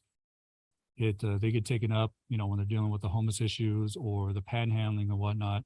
So our officers are putting together a plan to try to get out there 7 days a week, the weekends. And right now, are they 4 days, 5 days a week? What are they? 4 days. 4 days a week. Yeah, Okay. Monday through Thursday. Okay. They, you know, the people know when the rock seam is not working, you know. Yeah. So Okay. hopefully we can get them out there on the weekends as well and the evening hours. Any other questions or comments? Thank you both for the summary report. And I know that you covered it in just a few minutes, but it's been a long undertaking to achieve what we've achieved so far. And just by way of some comments, and at the risk of being redundant, you've probably heard me say this before, but I think we've all been frustrated with the lack of progress in recruiting firefighters and police officers. And we've heard a modicum of criticism from the public that we're not making good use of our Measure U funding. I think you've just given us a very good rundown of the very positive applications of Measure U funds, and the lack of progress in recruiting is not the result of a lack of effort. We're all fishing in the very same small pond for qualified applicants, particularly in this valley. So it's not the fault of staff that we don't have more progress in that area. I'm pleased to see that we have the funding to achieve that and continue to go after those good quality candidates that we all want. I'm particularly pleased with the technological advancements that both agencies are employing. I was going to comment about the flock. That's huge. And once Hemet was the like the demonstration city of the effectiveness of that program, Sheriff Bianco latched onto it, and having it countywide is a big benefit to the entire county, but particularly our valley, because as we know, there's only a limited number of ways in and out of here, and having those access points covered with flock cameras, the word is going to get around to criminals that this is not the place to come and commit serious crimes, because you're going to get caught, and that word gets around through the underground network of communication. So kudos to the staff that is innovative and looking for these projects and taking the initiative to get the funding to get them implemented. And I'm excited to see the progress with the development of our traffic bureau, because that's one of the biggest complaints we hear about scofflaw drivers that for some reason need the presence of a black and white in their rearview mirror to obey the rules of the road. And so the traffic bureau is hopefully assertively addressing that. So I'm pleased with the progress and thank you for the report. Absolutely, and a little more on the traffic bureau. They have expanded their hours into some of the little in the evening hours now, a little later in the day. So, but they're working on the goal of 7 days a week. as well. Actually, I followed a pair of them coming down Latham today, coming to the meeting. Okay. So they're out there. And I was following them. They weren't following me. Councilmember, I'd just like to add, when you talked about, and you're absolutely right, the recruiting issue is something that's taking place. And it's really, it's statewide. But I can tell you that one of the things within our leadership, Chief Sell and whatnot, is to look for innovative ways. So we're in the midst of a firefighter paramedic trainee recruitment, which is something that is innovative and has never been done here before. What I can tell you is the response that we've gotten has been exponentially more than we've ever seen in the city of Hemet for our recruiting. So right now we're interviewing 18 to 20 candidates when we would normally be interviewing 3 to 4. And so we're really excited about where we're going. And it definitely is a step towards being innovative and responding to what's going on within the state and really taking a step forward. And we're one of the first to do it. And I think we're going to see some positive results from it. Anyone else? I appreciate you guys using technology because it's not always easy to get people. So the flock cameras make us more efficient. And so I think that our departments have really stepped up and have been creative with the funds that we have. So having this on the agenda tonight, I think is important because as we keep moving forward, this is just a little side note, but everybody wants to feel safe, right? So because of my cancer and everything, I've been walking. And so I've been walking from Cornell to the police station to here, down Florida Avenue. And I do Monday, Wednesday, Fridays. And I can't expect my family to go every single night. And so I will tell you that last night I went by myself and I was not scared for 1 minute. And I think that is all because of what's been going on in our city and the message that our police department puts out. And they weren't following me, I promise. I only had a flashlight and my water bottle. So there you go. That's what she's gonna tell you. All I had. Chief Sell. Thank you, Mr. Mayor and council. I just wanted to thank Captain Ariano and Chief Lloyd for the presentation and just add also that Measure U has been incredibly instrumental to adding capacity to the fire department in terms of our paramedic squad. That is an invaluable asset that runs, literally the wheels off the thing every day. And Measure U has been funding the paramedic squad and continues to do that. So as we look for ways to grow, the general fund, through new ways of cost recovery and revenue, we're very, very mindful and grateful for what Measure U has done to protect this community. As I mentioned, 18,000 calls a year. It's incredibly busy. We're north of 90,000 plus on our population. And we have to be in the planning stages at all times, and Measure U helps us do that. As you know, you guys all attended the groundbreaking of the Hemet Fire Training Center. That's going to train the new recruits that are coming. That's going to train the fire explorers that we have in our future. So we're incredibly grateful to the community for the support. We thank you for the past support and the support in the future. So just wanted to make that comment. Thank you. City Attorney. Yes, I just wanted to speak to the procedural aspects of an extension of Measure U, which is what we've put together for the council to consider pursuant to Propositions 218, 26, 62, and Government Revenue Taxation Code 7285.9. The city council would need to submit this to the electorate by a 2/3 vote. I really appreciate it when the legislature gives me fractions that aren't divisible by 5 for a 3-member body. So I'll do the math for everybody. That's 4 affirmative votes to submit this to the electorate. The electorate would be required to approve it by a simple majority. So that would be 50% plus 1 under current law. We have put together the documents necessary. I worked with the city clerk's office on calculating the dates I believe at the time of publication, we didn't have an estimated cost of adding this question to the ballot. I believe the city clerk has that estimate and can speak to it. I would just have one requested amendment. You know, we were putting these documents together pretty fast based on the feedback from the council. While section 74-136 is the only section that I believe you would need to amend in order to extend the tax, my recommendation would be to amend the ordinance so that the entire tax actually is included. If we're not submitting to the voters an ordinance that only has that one amended section, that would be the only section that's changed.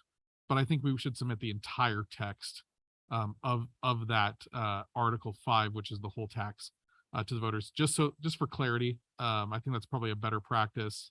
And that would be, if you do end up having a motion to approve the resolution, my request would be the motion be to approve the resolution with the amended ordinance that includes the entire Article 5 with the extension. Other than that, I don't have any other prepared remarks unless the council had specific questions about the legal effect or the procedure that you have in place. So I want one additional note.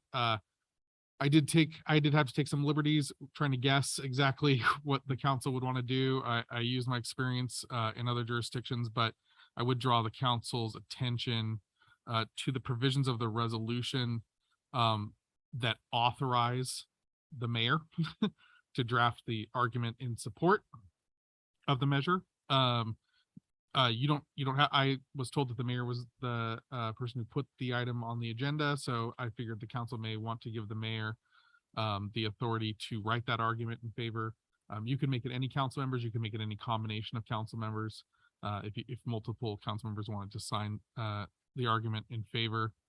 But I do want to draw your attention that I had volunteered you, Mayor, to write the argument in favor of the extension.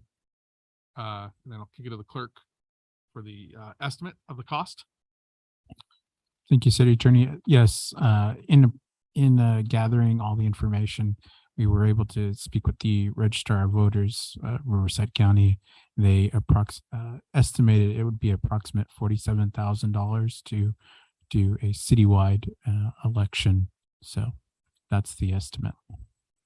And I think that's primarily because we have 2 districts up at this November election, and by doing this, we are converting ourselves to a citywide election. Yeah, but that's always going to be the case. You're either going to have 2 or 3 up generally, unless we have where we're filling a seat. So you're generally going to be converting a portion of the city to an entire city election whenever you do a tax measure. So that's the cost for the entire election, including the 2 districts.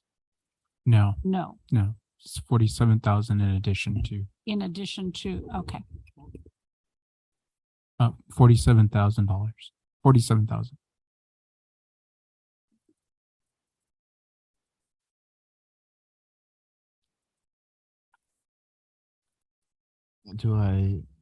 Unless there's any other comments, do I have a motion to approve this? I do have, if we do pass this, I do have a correction in the resolution. First paragraph. Adopted, it should be July 14, 20.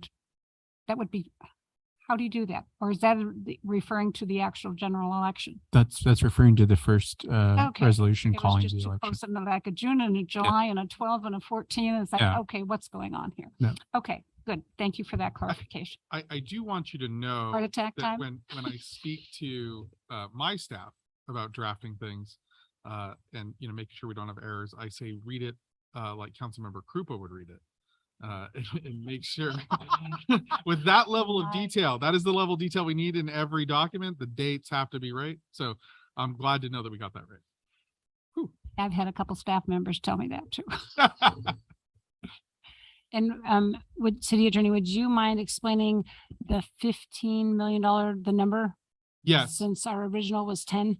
Yes. So that is an approximate number. We're required by state law to include in the ballot question that's submitted to the voters the estimated amount that we expect to raise from the tax. It can go up, it can go down. This is essentially a sales tax. So depending on how the economy is doing, it can go up, it can go down. $15 million was placed in here because that is the budgeted amount for the next fiscal year. So we believe that that was a reasonable estimate. Generally speaking, our staff is very good at predicting these things, but we can't know what the future will hold. But we are required to inform the electorate using our best information what we expect it will raise. And so I figured the budgeted amount was as good a number as any. I'm not sure of any other amount that we have access to that I could say we have a good basis for that. If we had a good basis for it, we would have used it in our budget. And the reason I ask is because I don't want people to come back and say we only make $1,250 and then they want to know where the missing money is. That's a good point. I mean, I think there are a lot of misconceptions. There are a lot of ideas about, I know Measure U can be a charged matter. If 12 million comes in, that doesn't mean that we're missing 3 million. It simply means that the economy wasn't there that year. And although we anticipated 15, we didn't receive it. Just equally the other way. If 16 came in, that doesn't mean that we took $1 million more than we were supposed to. It just means that the city's doing well economically and people were buying a lot of items within our jurisdiction. That's a good thing.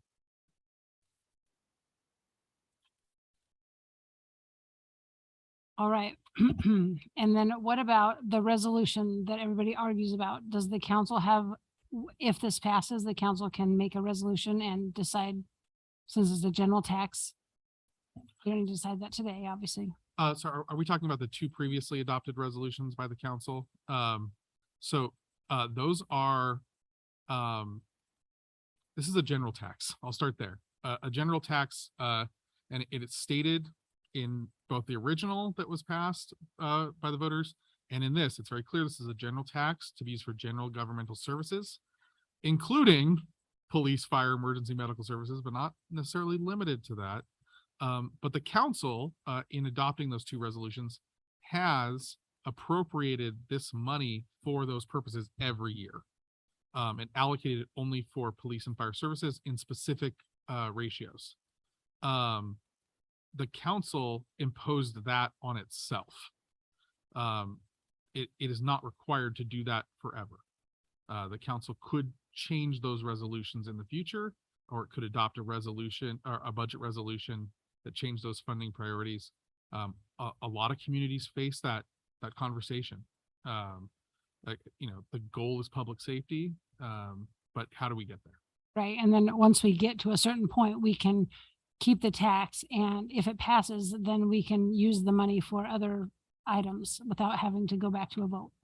That's my whole reason for asking. Yes, it's a general tax. The council could consider other uses in the same way. It's essentially general fund revenue. In fact, if you look at the language of the tax measure itself, it makes it clear, shall be treated like other general fund revenue. So as long as you could spend any other general fund revenue on that purpose, you would be able to spend these funds on that as well if the council wanted to do so. All right, I just want to make that clear. Yes. And that is a conversation we've had at the city. We've had it with the auditors. I think that, something I had heard from, some residents was they believe this was a special tax. And I think that's probably because the original version, I think the city tried to pass a special tax. That's a very high hurdle to reach. I think it received more than a majority, but someone will know the answer. Yes. But it didn't reach 2/3. No. And That's so 62.1%. 62. So that's huge. That's way more than a majority. But in order to have that restriction, you need 2/3, and they didn't get there. So they passed a general tax, which requires only a majority, and general taxes can be spent for any governmental purpose.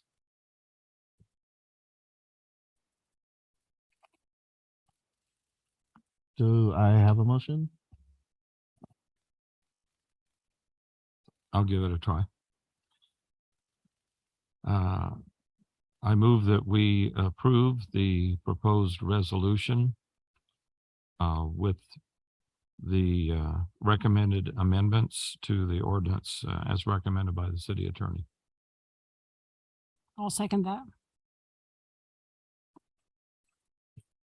Council, please cast your votes.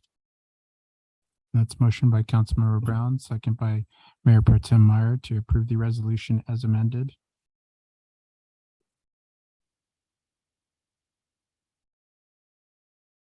That motion passes 5-0. All right. Moving to item 17C. Levy of a special tax within the city of Hemet for, I believe, district number 2022-01. Good evening, Mayor, members of the council. It's a resolution to establish, I'm sorry, I didn't have a presentation. It's nothing real exciting. Saw that, right? Yeah. I should have said it ahead of time. I apologize.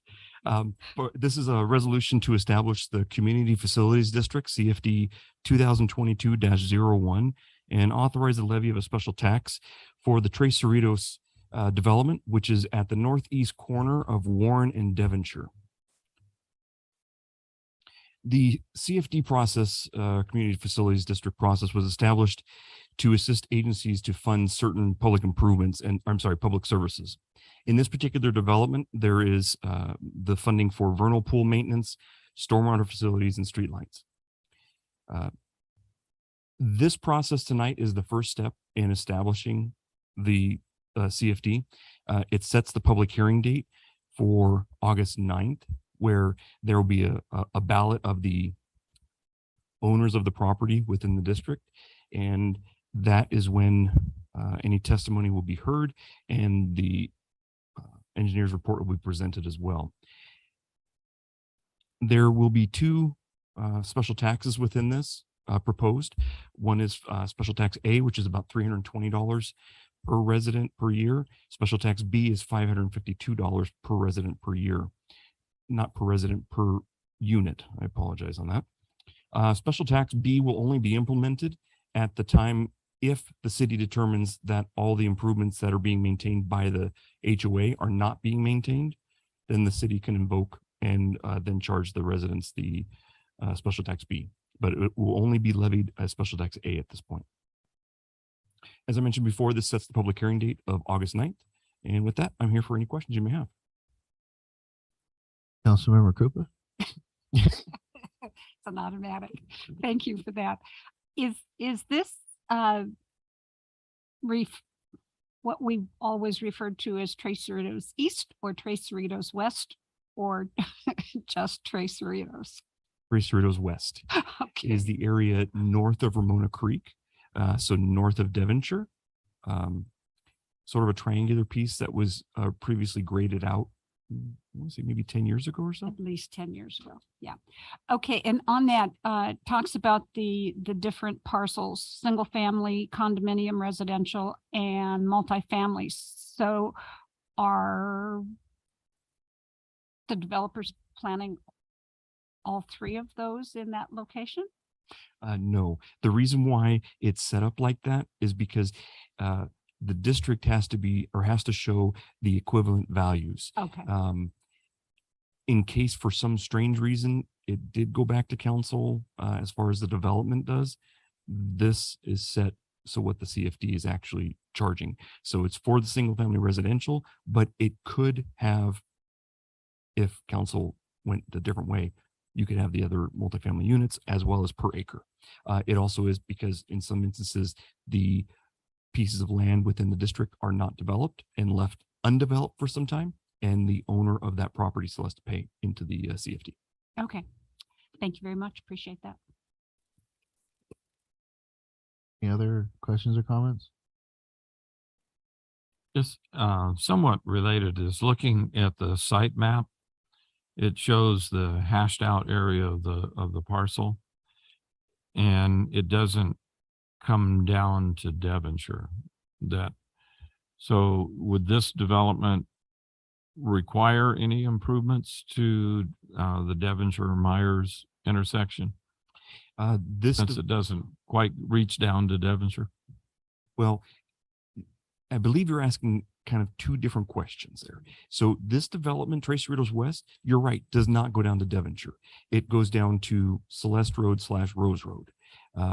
And Devonshire kind of splits through what's called the Ramona Creek development. So that's where they're located. The second question, I think, is what I heard is about how the Devonshire and, did you say Warren or Myers? Myers. Myers. They don't touch that intersection either. But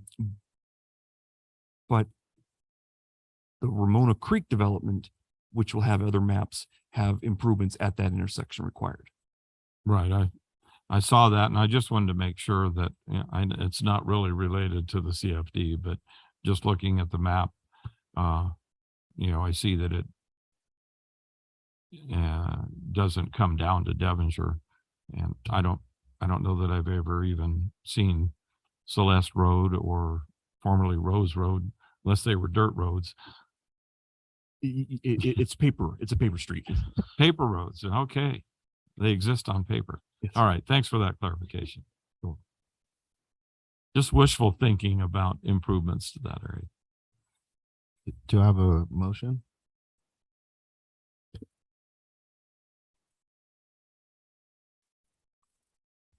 I'll Second. second.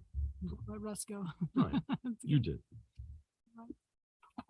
Council, please cast your votes. I have a motion by Councilmember Krupa, second by Mayor Pro Tem Meyer. That motion passes 5-0. Okay, moving on to city council and staff updates. Councilmember Brown. Yes, thank you, Mayor. The Western Community Energy Board meets tomorrow, and the WRCOG Executive Committee met yesterday and had an extensive presentation by the directors of EMWD and Western Metropolitan Water District. And primarily what they were emphasizing is some frustration on their part because of state mandates for water use reduction that are, as we often have bemoaned, the approach from Sacramento is a one size fits all. And we are in a different situation here, particularly in EMWD and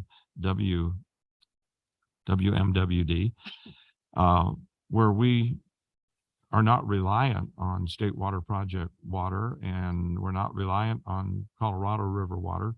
We have our own underground water resources. And so some of the things that are being imposed as far as mandated reductions should not really apply to us, but they are being applied to us. And their frustration with the fact that the state is constantly mandating increased development, increased houses, but along with that is the commensurate increase in water consumption. So it's conflicting mandates from the state that you got to build more, but you got to cut back on your water, and it's an impossible task. So both of these presenters were talking about a coalition that they're organizing of agencies and private sector and so on and so forth. They have about 22 agencies that are participating right now. Their goal is to double that.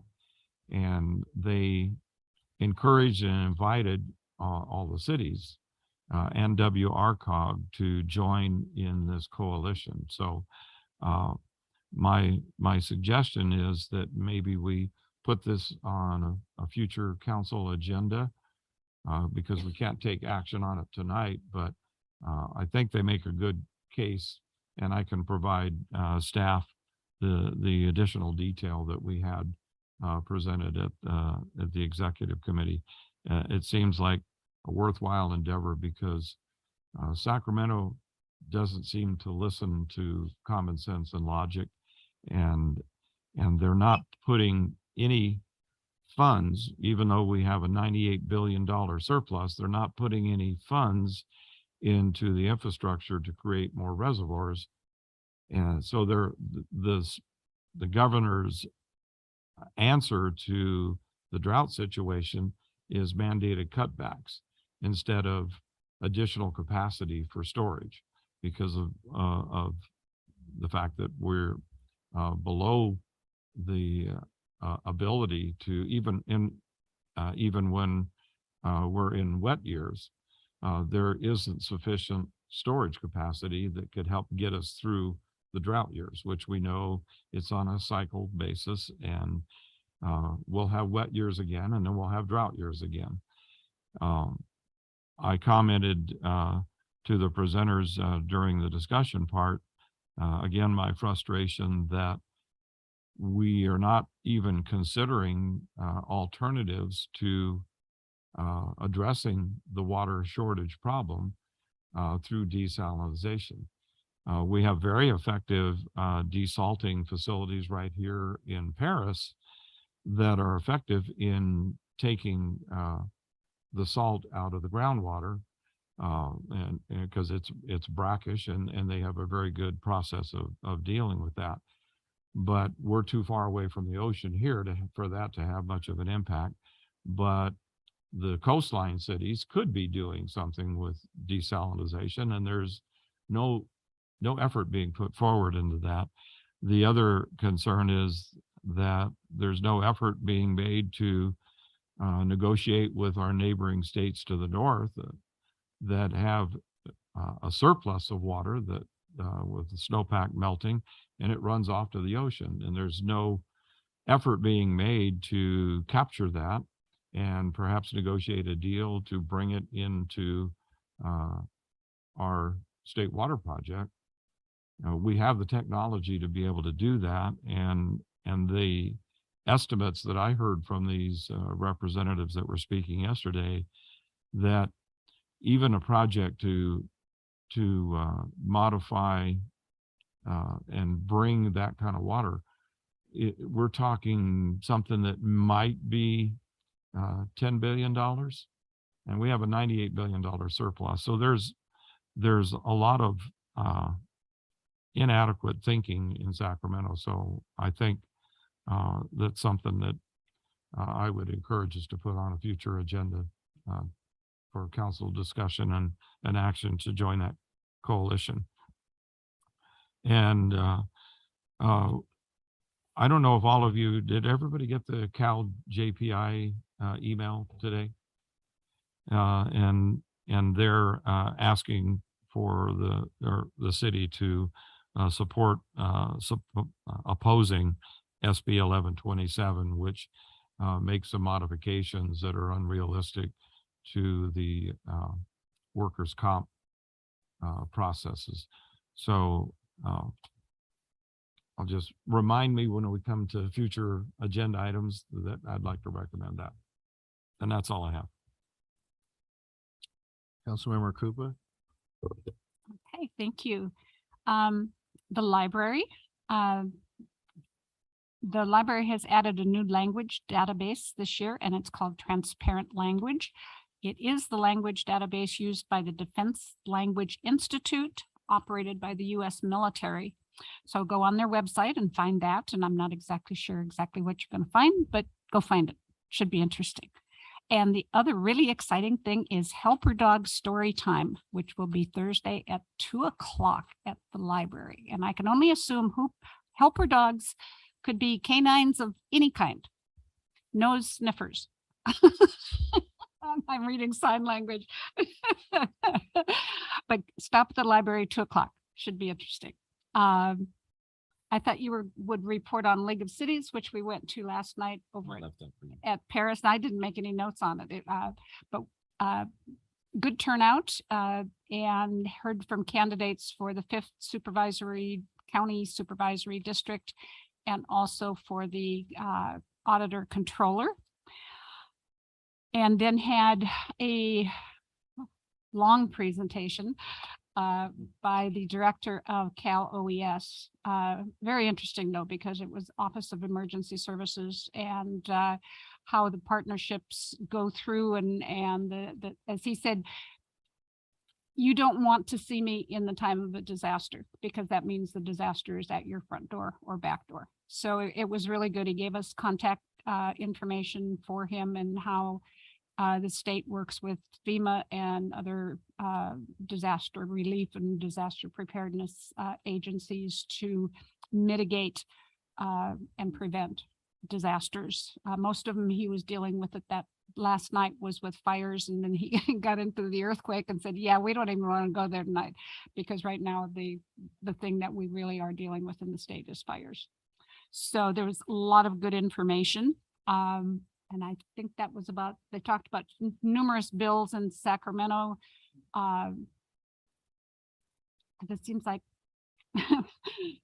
they've lost common sense up there and are trying to put forward these things that really don't make any sense at all. But anyway, then RCTC is tomorrow. One of the things we will be approving is the receipt of $25 million for the expansion of the 91 Paris Valley line, and CTC in the state of California awarded $25 million to add the second track and improve the Paris Valley South Station. So every pot of money that gets onto that is one step closer to coming out here. And RTA is hiring.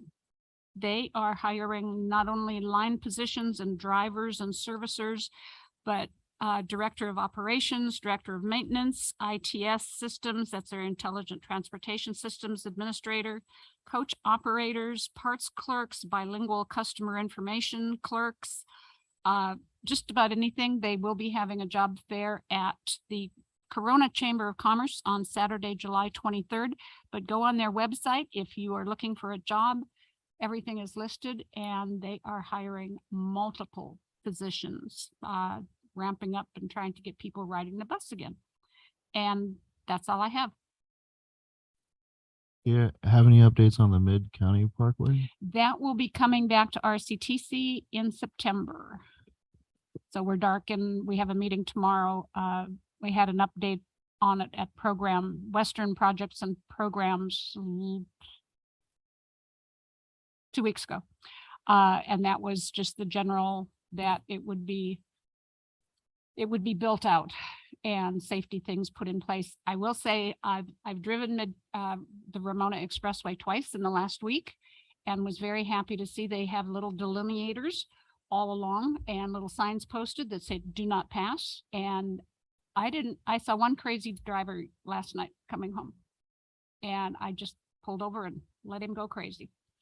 But we'll get the actual plan on what it's going to do in September. We'll be working with the county to get it done, because there's still some issues, and I think we can, as a city, should have some input on how even the temporary build out is going to be.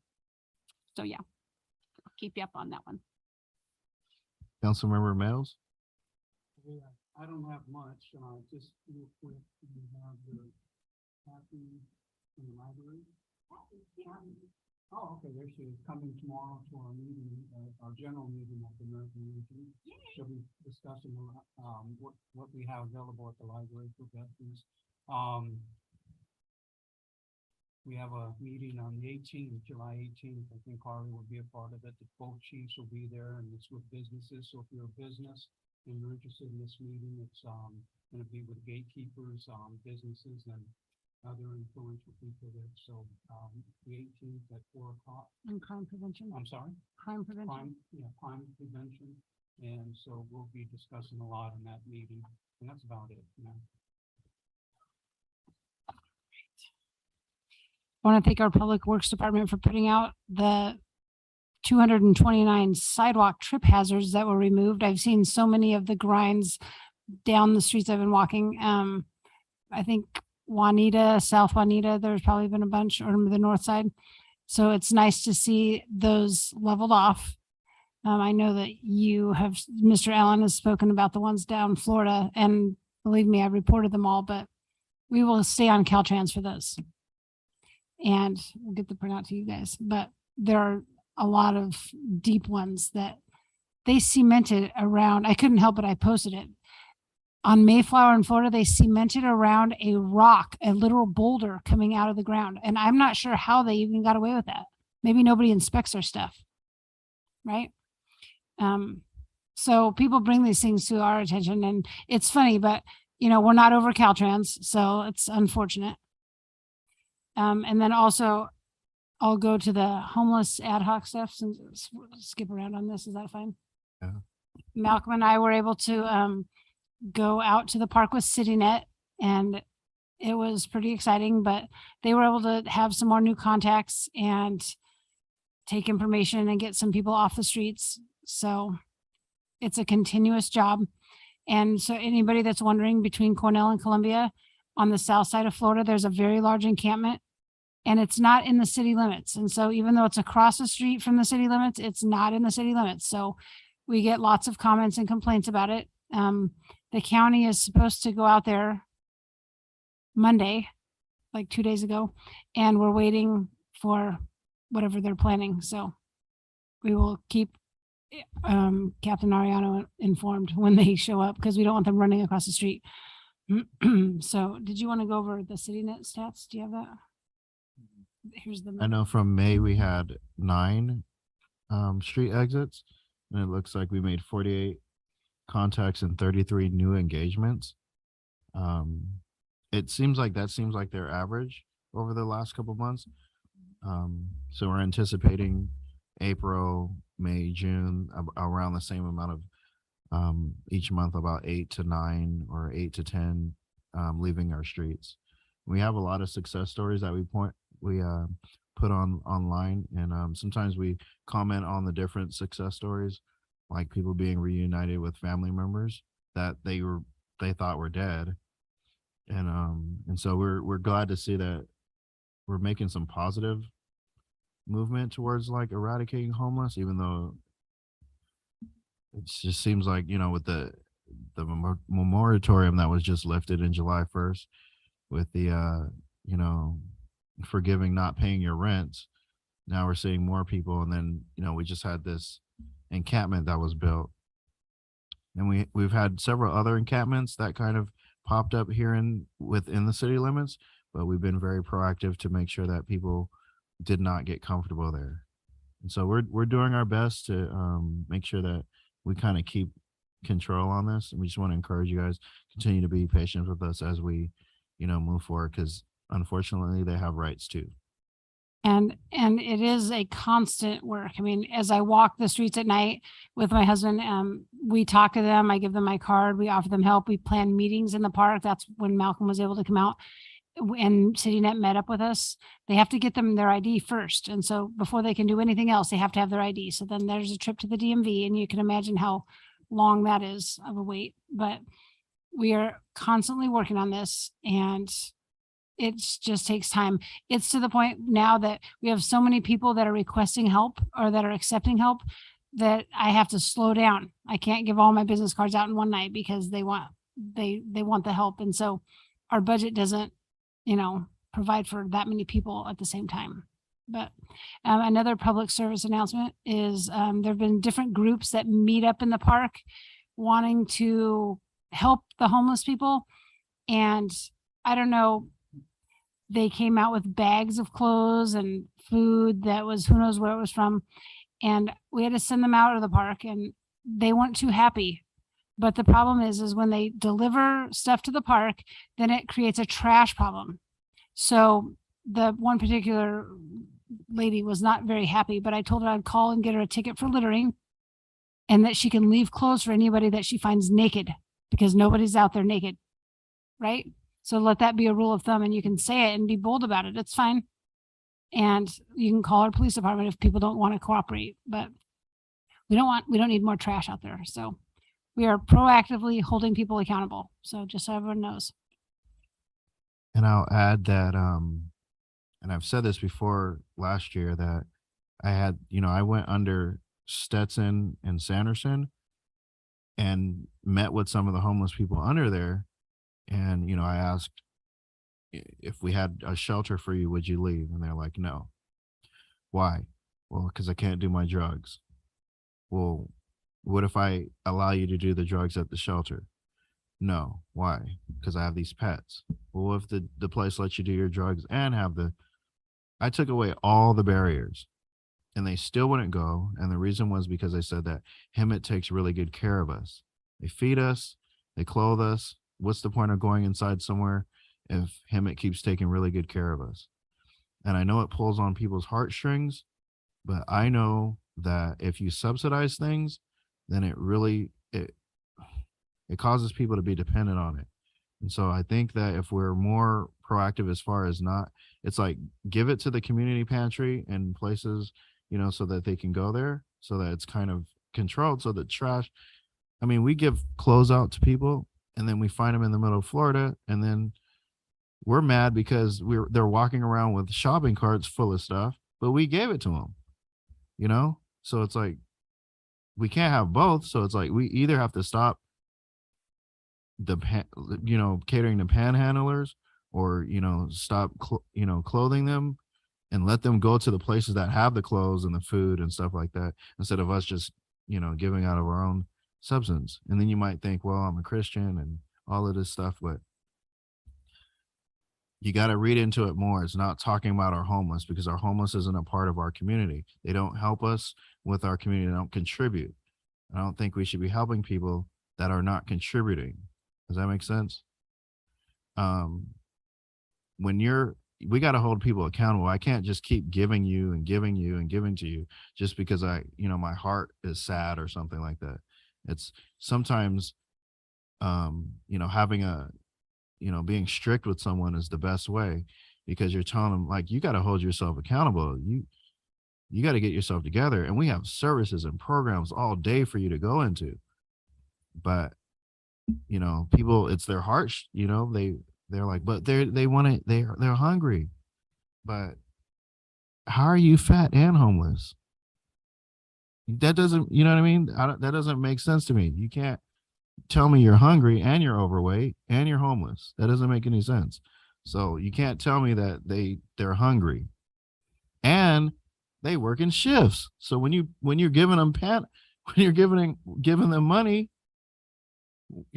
for 2 hours, one's on the corner, and then they come, I'm telling you, I'm out there and I'm talking to these people and they're telling me this stuff like, we work in shifts, and you give, a couple dollars to one, then at the end of the day, they're sharing the pot, and, and you feel bad because they're homeless, but they got money, and people don't realize that they got money, They get an average of $300 a day. So we started the movement, knowwhereitgoes.com, and you want to give your money and know where it goes. Give it to a local organization that is helping them stay off the streets, fed, and helping them with jobs. They need help with getting back into society. So we want to encourage people to give responsibly if you feel that you need to do that. And anyone that wants to go out on the streets and hear it straight from their mouths, they say, do not give us cash because we just go and buy drugs. If a homeless person can say that to you, then we should probably listen. So public service announcement, but thanks for that. Joe, do you want to tell them about the skate park? What's that? I told. Any other ad hoc committee reports? Yes. Where to go? Over there. The banner program that Ms. Councilmember Males and I are on. The new application is on the city website for active duty military banners for family from the city. And you can go on and apply. This time around, they are free because we are partnering with Hemet Unified School District. And instead of having to pay $110 or $115 for it, they are free. You do go through a screening process, and the city checks with the Department of Defense to make sure that everybody that is on there is actually active duty. And then your banner goes up, and I'm looking forward to my daughters going back up. So check on the city website. There's a lot of stuff on there. That's it.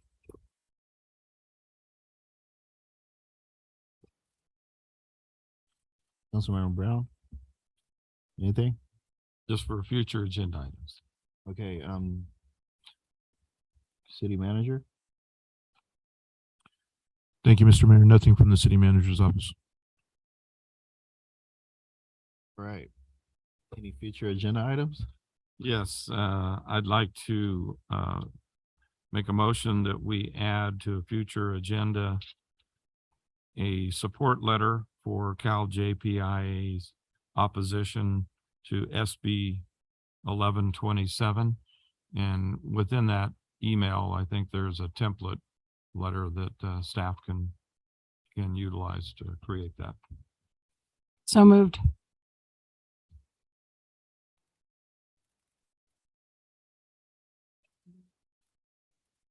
Need a second?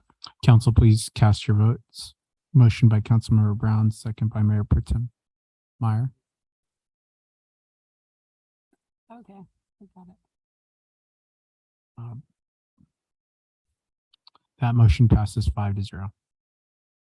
And one additional future agenda item, I make a motion that we ask staff to look at the feasibility of us joining the Solve the Water Crisis Coalition that's being proposed by the advocates of EMWD and WMWD, Western, Eastern and Western. I'll second that. Council, please cast your votes. Motion by Councilmember Brown, second by Mayor Pro Tem Meyer. That motion passes to add this item 5-0.